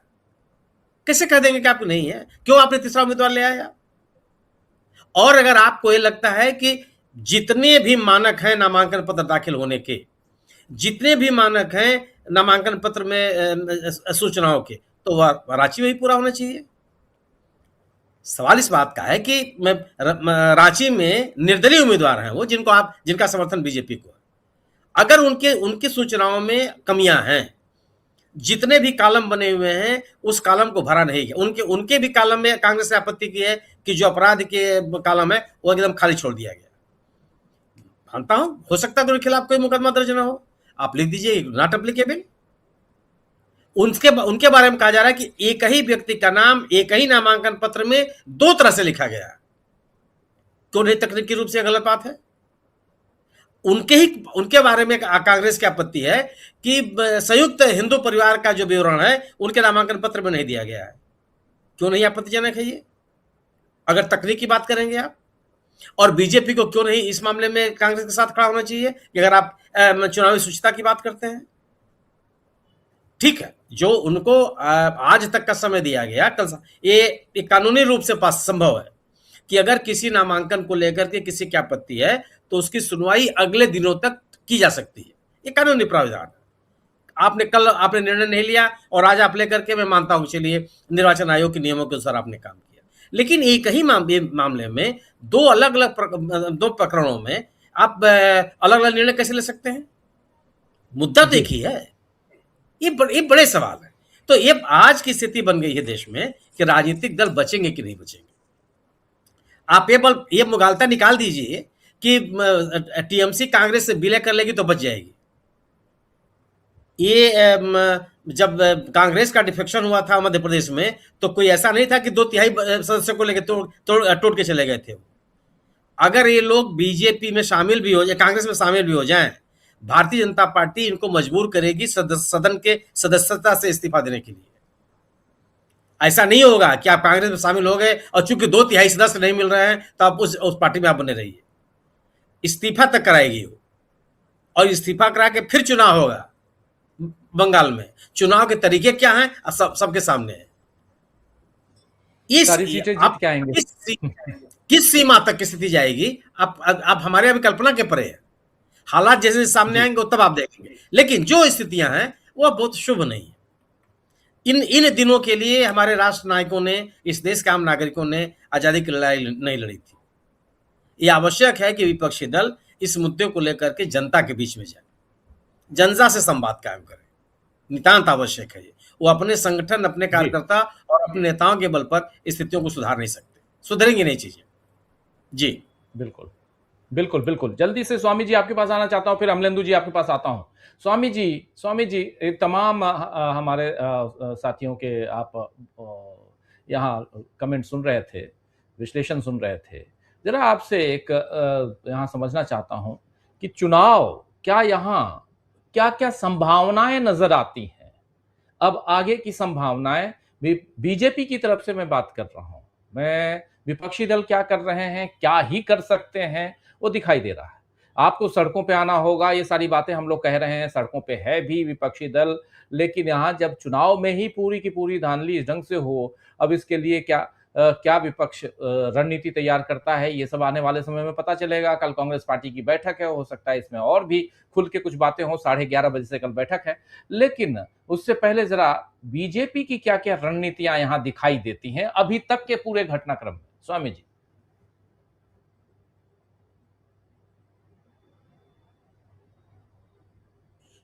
स्वामी जी की आवाज नहीं आ रही है।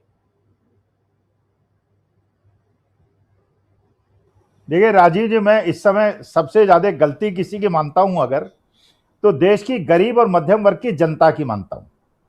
मैं कांग्रेस की भी गलती नहीं मानता, क्योंकि देश की जनता, देखिए मैं तो जंतर मंतर गया, 3 घंटे धूप में अपनी पत्नी के साथ खड़ा रहा।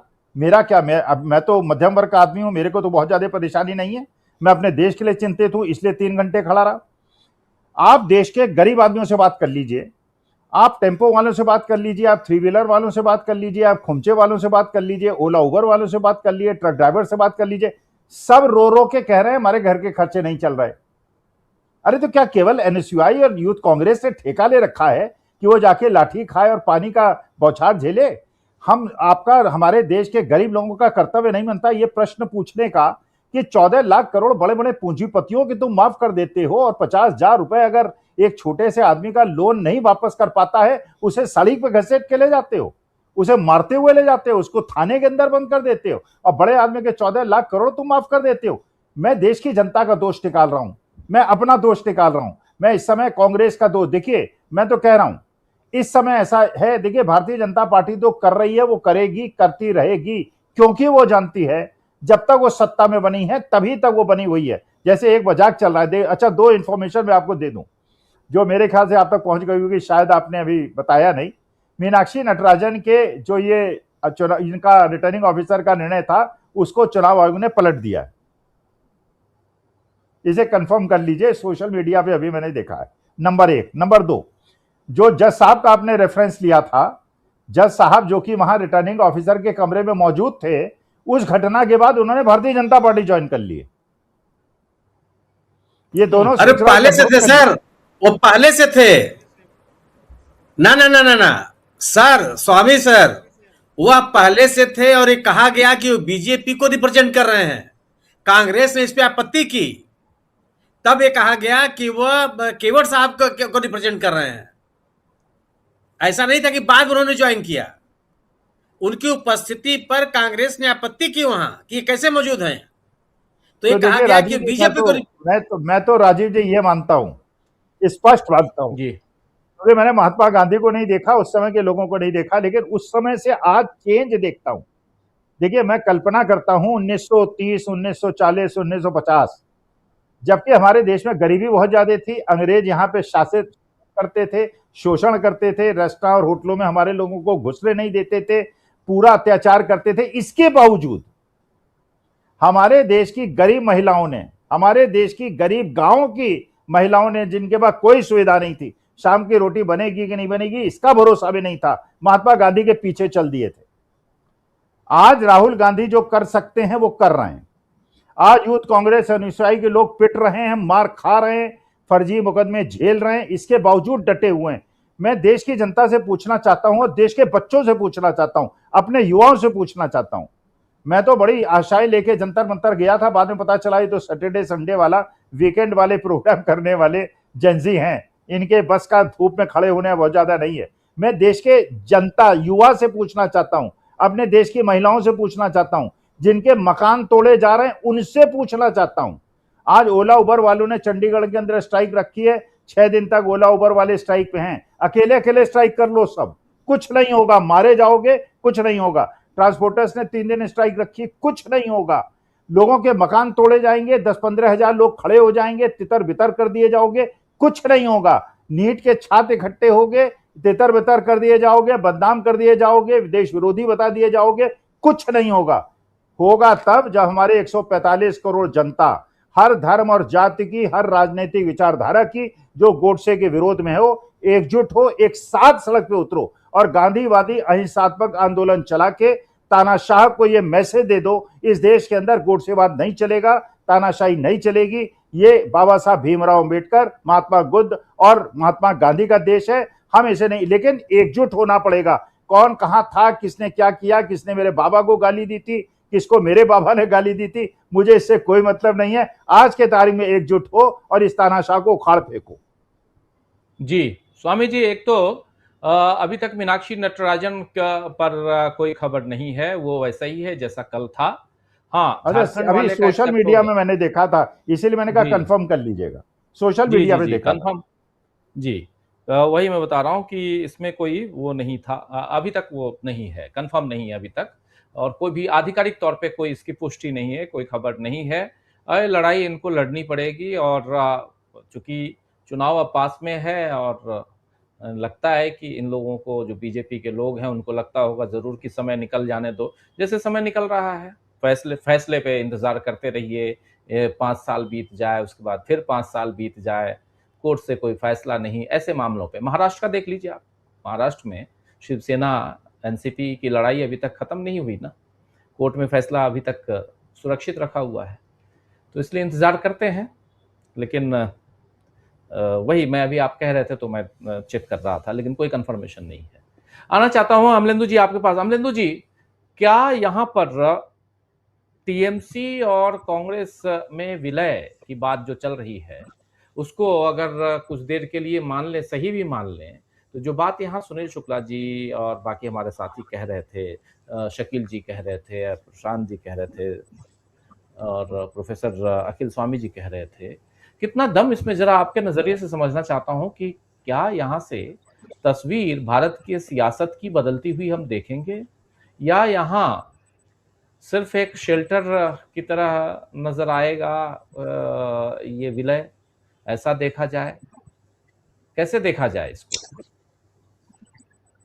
राजीव जी, इसके असल में 2-3 पहलू हैं। पहला तो एक कानूनी पहलू है, जहां तक मुझे जानकारी है कि अगर इस तरीके का कोई विलय होता है तो जो विद्रोही समझे जा रहे हैं, या जिनको बागी कहा जा रहा है, या जिनको गद्दार कहा जा रहा है, उनको एक कानूनी शेल्टर मिल जाएगा। वो कहेंगे हम तो विलय नहीं कर रहे हैं, और फिर उनकी सदस्यता बच जाएगी। एक कानूनी पक्ष तो राजीव जी ये है, अगर इस तरीके का कुछ होता है, जहां तक मुझे जानकारी है, मैं इसके बारे में पूरे दावे के साथ नहीं कह सकता, लेकिन जो मेरी जानकारी है उसके अनुसार ये है कि अगर वो लोग मना कर देते हैं कि हम शामिल नहीं हो रहे हैं, तो वो स्वतंत्र रहेंगे, वो अपनी पार्टी बरकरार रख सकते हैं। इस तरीके का कानूनी प्रावधान है, पहली चीज। दूसरी चीज राजीव जी ये है कि अगर इस तरीके का कोई विलय होता है, जो चर्चाएं चल रही हैं तमाम मीडिया सूत्रों के हवाले से, जो कह रहा है वो भी सारी चर्चाएं चल रही हैं, हम लोगों के पास भी बहुत सी सूत्रों के हवाले से खबरें हैं। सोनिया गांधी से अगर ममता बनर्जी की 1-1.25 घंटे बातचीत हो रही है, अभिषेक बनर्जी की राहुल गांधी से 1-1.25 घंटे बातचीत हो रही है, तो राजीव जी कुछ ना कुछ तो अंदर अंदर पक रहा है कि क्या होगा क्या नहीं होगा। लेकिन यहाँ ये देखना होगा कि जो पश्चिम बंगाल की कांग्रेस पार्टी है, उसके अंदर इसको लेकर कोई सहमति है कि नहीं है। लेकिन अगर ये विलय होता है राजीव जी, तो मुझे लगता है कि फिर जो पश्चिम बंगाल की कांग्रेस की अगर कोई असहमति होगी भी, तो वो असहमति जो है वो दरकिनार की जा सकती है, चूंकि एक बड़ी ये डील भी आप इसको कह सकते हैं और एक बड़ा ये कदम हो सकता है। और आपको याद होगा राजीव जी, मैंने भी इसी कार्यक्रम में कहा था कि जिनको अगर बचना है, जो कांग्रेस छोड़कर गए थे और क्षेत्रीय दल जिन्होंने अपने अपने बना लिए थे, अब समय आ गया है कि उनको अगर राजनीति में जिंदा रहना है तो कांग्रेस में अपना विलय करें। तो ये अगर इस तरह की चीज चल रही है, तो ये इसीलिए है राजीव जी की कोई एक शेल्टर मिले और टूटन से बचा जाए। वरना राजीव जी, विलय हो या ना हो, जिस तरीके से तोड़ा जा रहा है, आज वो सुष्मिता देव जो हैं, जो बड़ी भरोसेमंद थी ममता बनर्जी की, जिनको 2 बार राज्यसभा भेजा ममता बनर्जी ने, वो आज जो है अपना कार्यकाल जो है लगभग 4 साल का छोड़कर इस्तीफा देकर चली जाती हैं और हिमंता बिस्वा शर्मा से जाकर मिल भी लेती हैं। तो इस तरीके की जो चीजें हो रही हैं, तो इसका मतलब कि बीजेपी हर हाल में तोड़ना चाहेगी और तोड़ेगी। अब जो 20 लोगों की अभी तक सूची नहीं आ रही थी, अब वो सोशल मीडिया पर तैर रही है, उसमें नाम भी आ रहे हैं, जिनके नाम आ रहे हैं उनकी तरफ से कोई खंडन नहीं आ रहा है। अगर सायोनी घोष का उसमें नाम आ रहा है, तो सायोनी घोष की तरफ से अभी तक कोई खंडन क्यों नहीं आया? शत्रुघ्न सिन्हा का अगर वो नाम तैर रहा है, तो शत्रुघ्न सिन्हा की तरफ से कोई खंडन क्यों नहीं आ रहा है? तो ये सवाल राजीव जी खड़े होते हैं अगर इस तरह की चीजें हैं। तो मुझे लगता है कि अगर विलय होता है, तो एक संघर्ष की स्थिति तो अच्छी हो जाएगी पश्चिम बंगाल में भी, और फिर वहां बीजेपी के लिए थोड़ा मुश्किल होगा, और जो एक दमन का चक्र चल रहा है, वो दमन का चक्र भी थोड़ा कम हो सकता है। लेकिन वो कितना कम होगा, कितना क्या होगा, वो आगे देखा जाएगा। लेकिन हाँ, एक संघर्ष की स्थिति जबरदस्त तैयार जो है वहां हो जाएगी, और फिर उस स्थिति में कांग्रेस वहां लीड करती हुई हमको दिखाई देगी। जाहिर सी बात है राजीव जी की ममता बनर्जी की अब उम्र भी हो चुकी है, और संघर्ष की एक करने की भी शक्ति होती है, वो उम्र के साथ साथ काफी क्षीण हो सकती है। हर कोई तो 80,000 रुपए किलो का राजीव जी नहीं खाता है मशरूम कि जी लगातार इस तरीके से संघर्ष करता रहे। तो जो वो जितनी क्षमता है उम्र के हिसाब से, उतनी ही संघर्ष किया जाएगा राजीव जी। तो वो संघर्ष है, लेकिन जब संघर्ष राजीव जी देखिए, लोकतांत्रिक व्यवस्था में संघर्ष एक अलग चीज होती है, और तानाशाही व्यवस्था में संघर्ष एक अलग चीज होती है। तो भाई एक नेता है, मैं उनका नाम लेना नहीं चाहूंगा, उनसे कुछ लोग जाकर मिले तो उन्होंने कहा कि कांग्रेस का समय नहीं है, ये बीजेपी का समय है, तो इसलिए ज्यादा आंदोलन की बात मत करो। मतलब उन्हीं के कार्यकर्ता थे, उनसे उन्होंने कहा कि ये कांग्रेस का समय नहीं है, ये बीजेपी का समय है, तो ज्यादा आंदोलन की बात मत करो। अब ठीक है, उनका अपना होगा क्या कहना चाहते हैं, क्या कहना नहीं चाहते हैं, लेकिन राजीव जी आंदोलन तो हो रहे हैं। और ये एक तरीके से कहा जाए कि जो खबर चल रही है पश्चिम बंगाल में और ममता बनर्जी को लेकर, अगर ये होता है जैसा शकील जी कह रहे हैं कि कांग्रेस अपने हिसाब से निर्णय लेगी, जाहिर सी बात है कि अगर ममता बनर्जी आज अगर ये चाह रही है कि विलय हो जाए, तो कांग्रेस भी उसका नफा नुकसान सब आकलन करेगी, एकदम से कोई कदम नहीं उठाएगी। तो वो अपना नफा नुकसान का आकलन कर रहे होंगे। जाहिर सी बात है कि कांग्रेस भी एक बड़ी पार्टी है, उसके यहाँ भी थिंक टैंक बहुत सारे हैं, वो सब सोचेंगे, इसका नफा नुकसान लगाएंगे कि इसका लाभ क्या होगा और इसका नुकसान क्या हो सकता है। क्या इसका नुकसान ये भी हो सकता है कि ममता बनर्जी के खिलाफ जो एक वर्ग है, वो क्या कांग्रेस के खिलाफ भी फिर वहां हो जाएगा? क्या ये इसके बारे में भी वहां सोचा जा सकता है?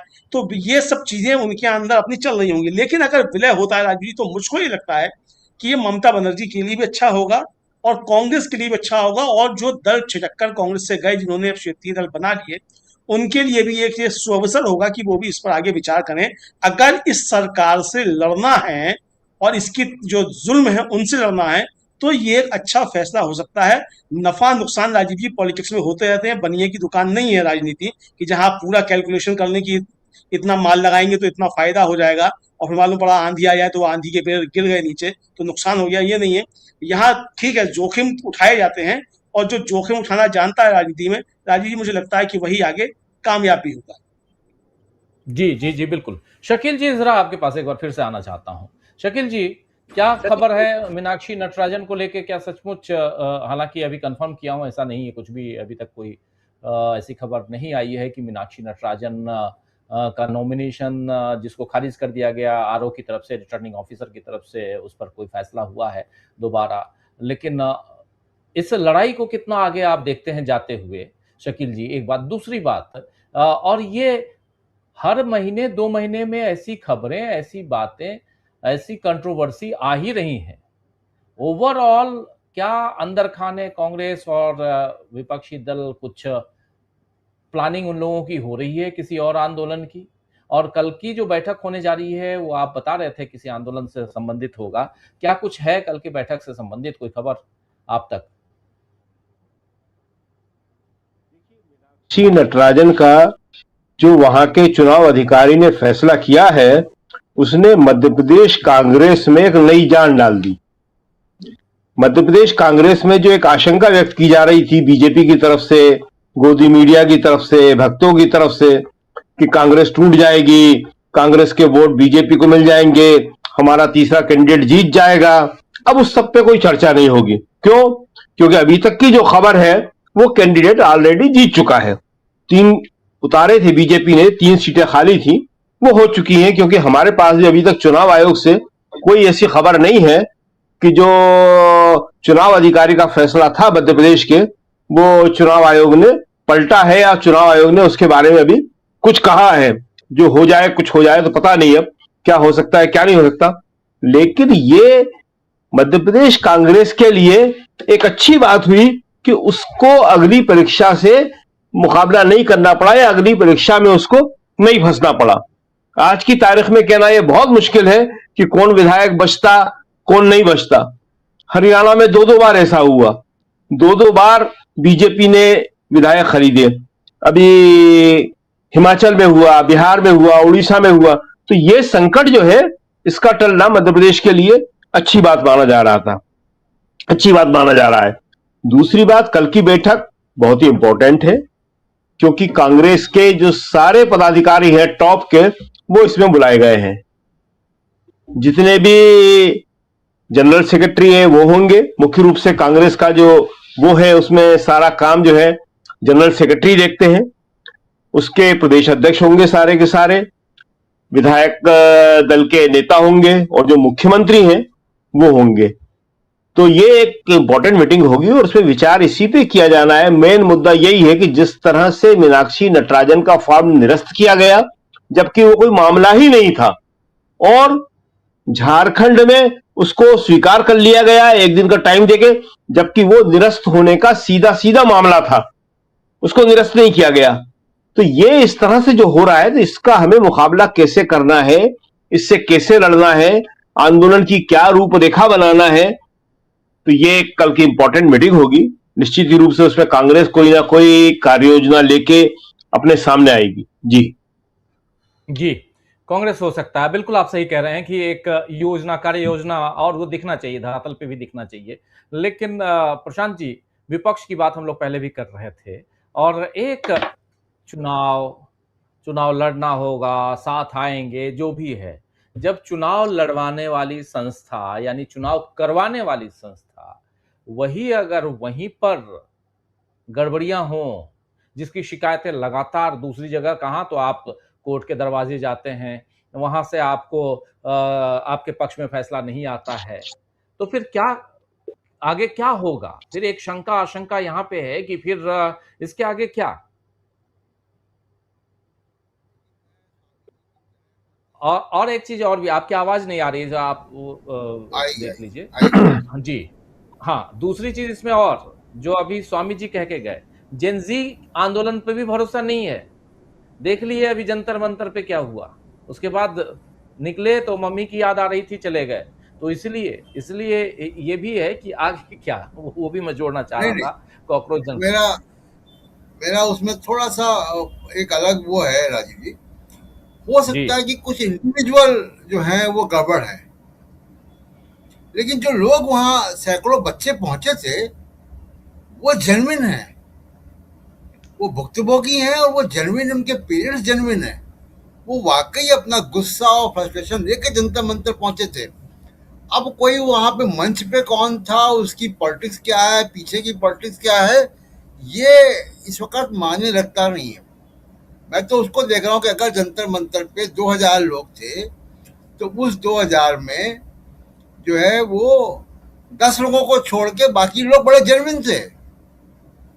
तो ठीक है, ये तो, और अभी ये इवॉल्व हो रहा है चीजें, इसलिए मैं बहुत निराश नहीं हूँ इन सब चीजों से। एक पहली बात तो मुझे लग रहा है कि कभी कभी हम लोगों को देख के लगता है, जैसे मान लीजिए कि आज से मतलब पिछले महीने अगर हम बात कर रहे होते तो क्या हम ये कह सकते थे कि ममता बनर्जी की पार्टी खत्म हो जाएगी, उनके हाथ में नहीं रहेगा कुछ? आज दिख रहा है उनके हाथ में कुछ नहीं है। ये तूफान आ गया वहां पे, ये तूफान कल मोदी जी के लिए भी आ सकता है। और मैं भविष्यवाणी कर दूं कि जो आज ममता बनर्जी की स्थिति है, कल मोदी जी की भी होगी। कल का मतलब 11 तारीख को नहीं, आने वाले वक्त में। तो इतिहास अपने हिसाब से चलता है। और आप ये देखिए कि कुछ चीजें, आज एक सरकारी प्रायोजित कार्यक्रम चल रहा है 12 साल, नेहरू से तुलना हो रही है। नेहरू से तुलना की तो छोड़ दीजिए, बात ही नहीं है, अलग है बिल्कुल। मैं तो राजीव गांधी कौन कितने साल शासन किया छोड़ दीजिए, 5 साल राजीव गांधी थे। मैं 3-4 चीजें उनकी गिना देता हूं। पंचायती राज संवैधानिक संशोधन राजीव गांधी लेकर आए। टेलीकॉम रेवोल्यूशन, वो रेवोल्यूशन जिसकी वजह से आज हम और आप बात कर पा रहे हैं। भारत में मोबाइल फोन टाइम से आ गया, इंटरनेट कंप्यूटर टाइम से आ गया। लाइट चली गई लगता है प्रशांत जी के यहाँ। मौसम खराब है दिल्ली एनसीआर में। लेकिन सुनील शुक्ला जी बात आगे बढ़ाइए। लेकिन ये गंभीर मामला है जिस तरफ मैं इशारा कर रहा हूँ, ज़रा आपसे भी समझना चाहता हूँ कि इस गंभीरता के साथ साथ जो प्रशांत जी कह रहे हैं कि जो आज ममता बनर्जी का हासिल हो रहा है, जो हाल है वही हाल कल को नरेंद्र मोदी की पार्टी का भी हो सकता है। लेकिन नरेंद्र मोदी और ममता बनर्जी में फर्क क्या है कि ममता बनर्जी अपना चुनाव हार चुकी हैं और उसी कारण हार चुकी हैं जिस कारण नरेंद्र मोदी हर चुनाव जीतते हैं। भुक्तभोगी हैं ममता बनर्जी। लेकिन नरेंद्र मोदी दिल्ली में बैठे हैं, ममता बनर्जी दिल्ली में नहीं बैठी थी। शायद बैठी रहती तो कुछ और होता। तो इसलिए और मैं कोई निराशावादी भी नहीं हूं, मैं निराशा की बात नहीं कर रहा हूं, लेकिन यहां जरूर समझना चाहता हूं कि इसकी परिणति क्या होगी।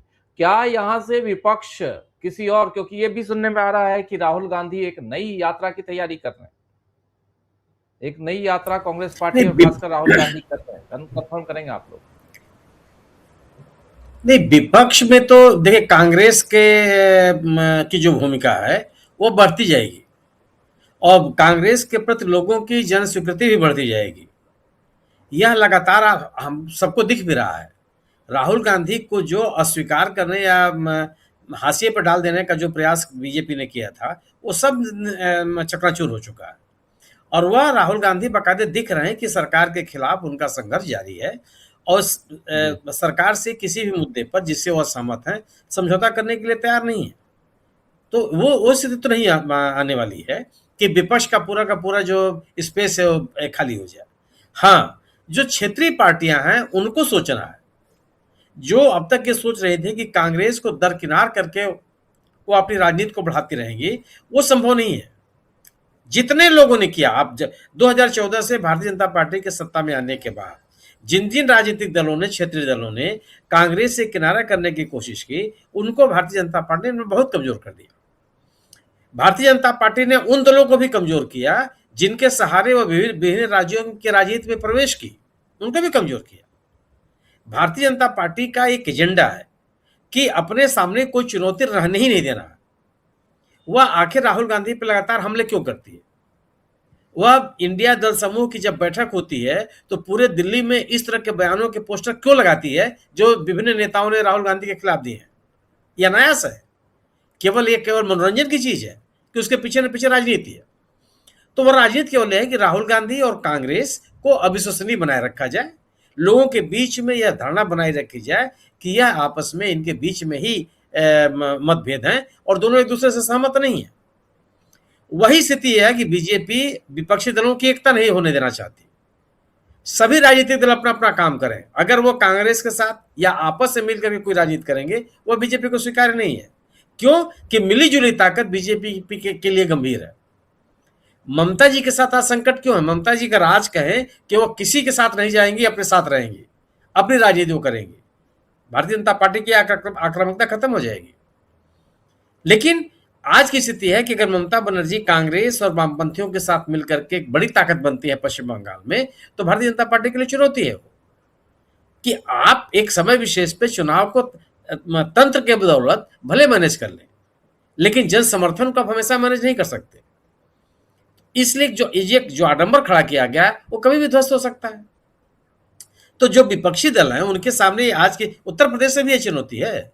अगले साल चुनाव है यहाँ स्थिति है कि अगर कल अखिलेश यादव जी ये सोचते हैं कि अपने राजनीतिक ताकत के बल पर, अपने संगठन के बल पर, अपने जनाधार के बल पर, अपने कार्यकर्ताओं के बल, जो सब उनके पास है, इससे कोई इनकार नहीं कर सकता। भारतीय जनता उत्तर प्रदेश में समाजवादी पार्टी सबसे बड़ी पार्टी है, लेकिन चुनावी मुकाबला या राजनीतिक मुकाबला करने के लिए आपको कांग्रेस के साथ की आवश्यकता है।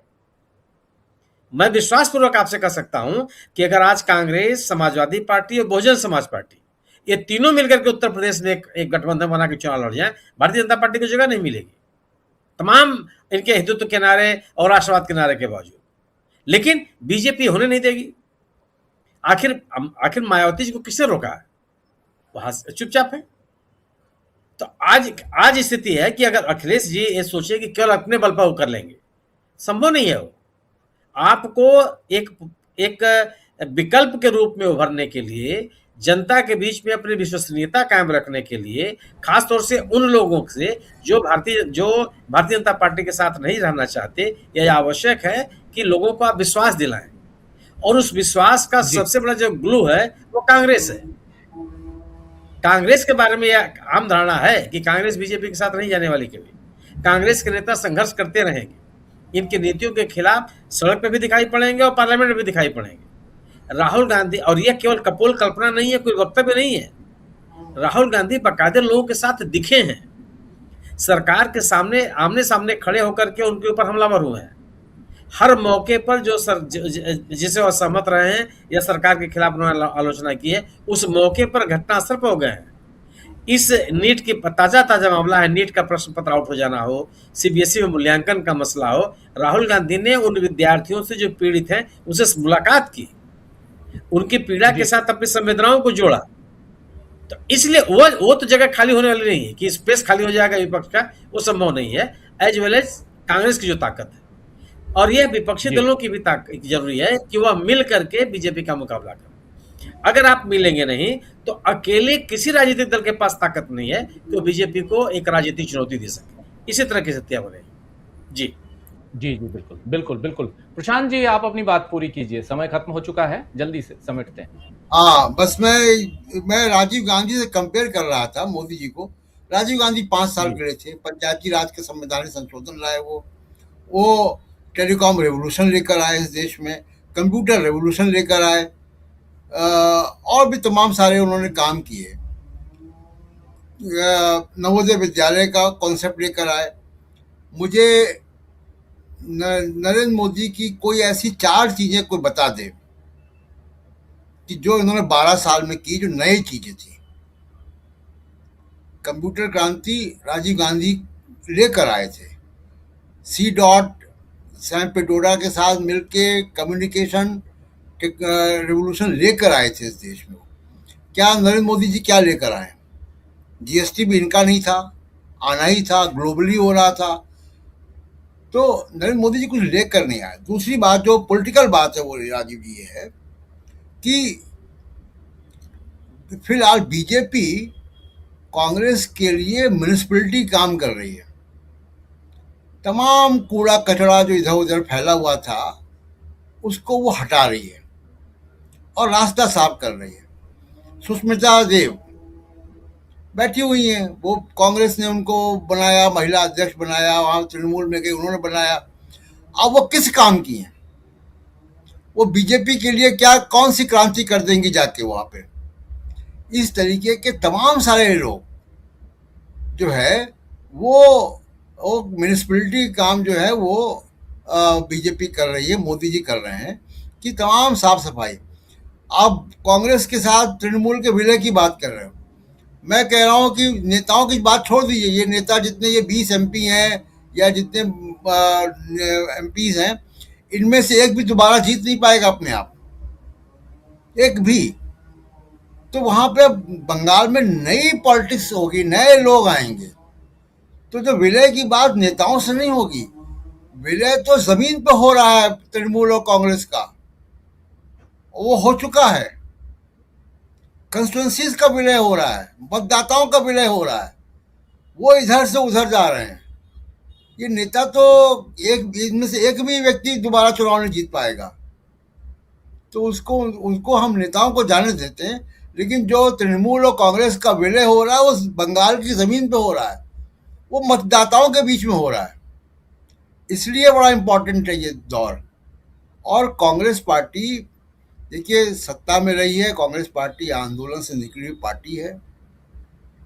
कांग्रेस पार्टी को कल रात समझ में आ गया, ये सिक्स सेंस होता है। जैसे मान लीजिए हम लोगों ने पत्रकारिता की है, शक्ति जी ने इतने साल की, हमने की है, और लोगों ने की है, सुनील जी ने किया।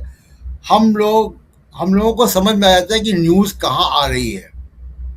तो कांग्रेस पार्टी सत्ता वाली पार्टी, पॉलिटिकल पार्टी, उनको पॉलिटिकल सेंस कल रात में आ गया कि मीनाक्षी नटराजन के एक मामले पर उनको सड़कों पे आना है, रात में ही आना है, चुनाव आयोग के गेट पर लेट जाना है, जिसमें पूर्व मुख्यमंत्री भी हैं, कांग्रेस के जनरल सेक्रेटरीज हैं, कांग्रेस के बड़े नेता हैं, पूरी टॉप लीडरशिप भोपाल से लेकर दिल्ली तक कल रात में सड़कों पर थी। ये एक बड़ा संकेत है। और ये बाकी क्षेत्रीय पार्टियों को देखना होगा कि आपको ये टेम्पलेट है, यहाँ पे आपको आना है। अब वो लाठी डंडे खाने का वक्त आ रहा है, लेकिन इसके बाद जो समय आएगा वो इम्पोर्टेंट है। सिर्फ दो चीजें जो नरेंद्र मोदी नहीं कर सकते। नंबर 1, इकोनॉमी को वापस पटरी पे नहीं ला सकते, इनके हाथ में नहीं है। प्राइवेट इन्वेस्टमेंट नहीं एक्टिवेट होगा, फॉरेन इंस्टीट्यूशनल इन्वेस्टमेंट नहीं आएगा, एफडीआई अब नहीं आएगा। ये अब नरेंद्र मोदी जी के ऊपर यहां अविश्वास है। उसको आप गोदी मीडिया से नहीं, गोदी मीडिया को देखकर एफडीआई नहीं आता है, वो फंडामेंटल्स को देखेगा इकोनॉमी के। फॉरेन इंस्टीट्यूशनल इन्वेस्टमेंट गोदी मीडिया को देखकर नहीं आता है, वो ज्ञानेश कुमार भी नहीं ला पाएंगे। तो ये चीजें मोदी जी नहीं कर सकते, उनके हाथ के बाहर चला गया है। दूसरी बात, भले ही कितना एयरफोर्स लगा ले, कुछ कर लें, पेपर लीक नहीं रोक पाएंगे मोदी जी, क्योंकि पेपर लीक एक इंडस्ट्री बन गई है और वो इस इंडस्ट्री में इन्हीं के लोग शामिल हैं। वो मिराज 2000 से आप ले जाएं, सुखोई से ले जाएं पेपर, उसको रोक नहीं है। तो पेपर रफाल से ले जाएं, पेपर लीक ट्रांसपोर्टेशन में नहीं हो रहा है, पेपर लीक हो रहा है सोर्स से। सोर्स गड़बड़ है, सोर्स में आरएसएस के लोग बैठे हुए हैं। तो पेपर लीक को मोदी जी रोक नहीं पाएंगे। आप जब भी बड़ा इम्तिहान होगा आप देख लीजिएगा, मैं बड़े दावे के साथ कह रहा हूं कि पेपर लीक को नहीं रोक पाएंगे, क्योंकि वो इंडस्ट्री बन गई है, उसके वेस्टर्न इंटरेस्ट हैं। और वो कोई कोचिंग ऑनलाइन एजुकेटर्स वालों को पुलिस से डरा के कोई गोदी मीडिया से मुकदमे करवा के नहीं होगा ये। तो ये दो चीज मोदी जी नहीं कर पाएंगे, तो इसका पॉलिटिकल खामियाजा उनको भुगतना पड़ेगा। उसकी जमीन तैयार हो रही है, जिसको कांग्रेस ने कल रात में सेंस कर लिया। उसका सिक्स सेंस है कांग्रेस का, कि उन्होंने सेंस कर लिया कि अब टाइम आ गया है कि सड़क पे गद्दे बिछाओ, लेटो सड़क पे। जी राजीव, बिल्कुल बिल्कुल आप सही कह रहे हैं, और ये होने जा रहा है। कल देखते हैं, कल का दिन बहुत इंपॉर्टेंट है, कल क्या डेवलपमेंट होता है। दो खबरें जिस पर हम लोग चर्चा कर रहे थे। पहली खबर मीनाक्षी नटराजन का नॉमिनेशन का मामला, जिसे खारिज कर दिया गया है, क्या वो फिर से नॉमिनेट घोषित होती हैं, पहली बात। दूसरी बात जो है, और इसमें कोर्ट का क्या फैसला आता है, और दूसरा महत्वपूर्ण कि 11:30 बजे कांग्रेस की जो बैठक होने जा रही है उस बैठक से क्या निकल के आ रहा है, और तीसरा सबसे इंपॉर्टेंट कि क्या सचमुच कांग्रेस में टीएमसी का विलय होगा। इन तीनों खबरों पर हमारी निगाहें टिकी रहेंगी। आज इस चर्चा को यहीं समाप्त करने की इजाजत चाहता हूं। बहुत बहुत शुक्रिया प्रशांत जी, बहुत शुक्रिया शकील जी, सुनील शुक्ला जी, अमलेंदु जी और साथ में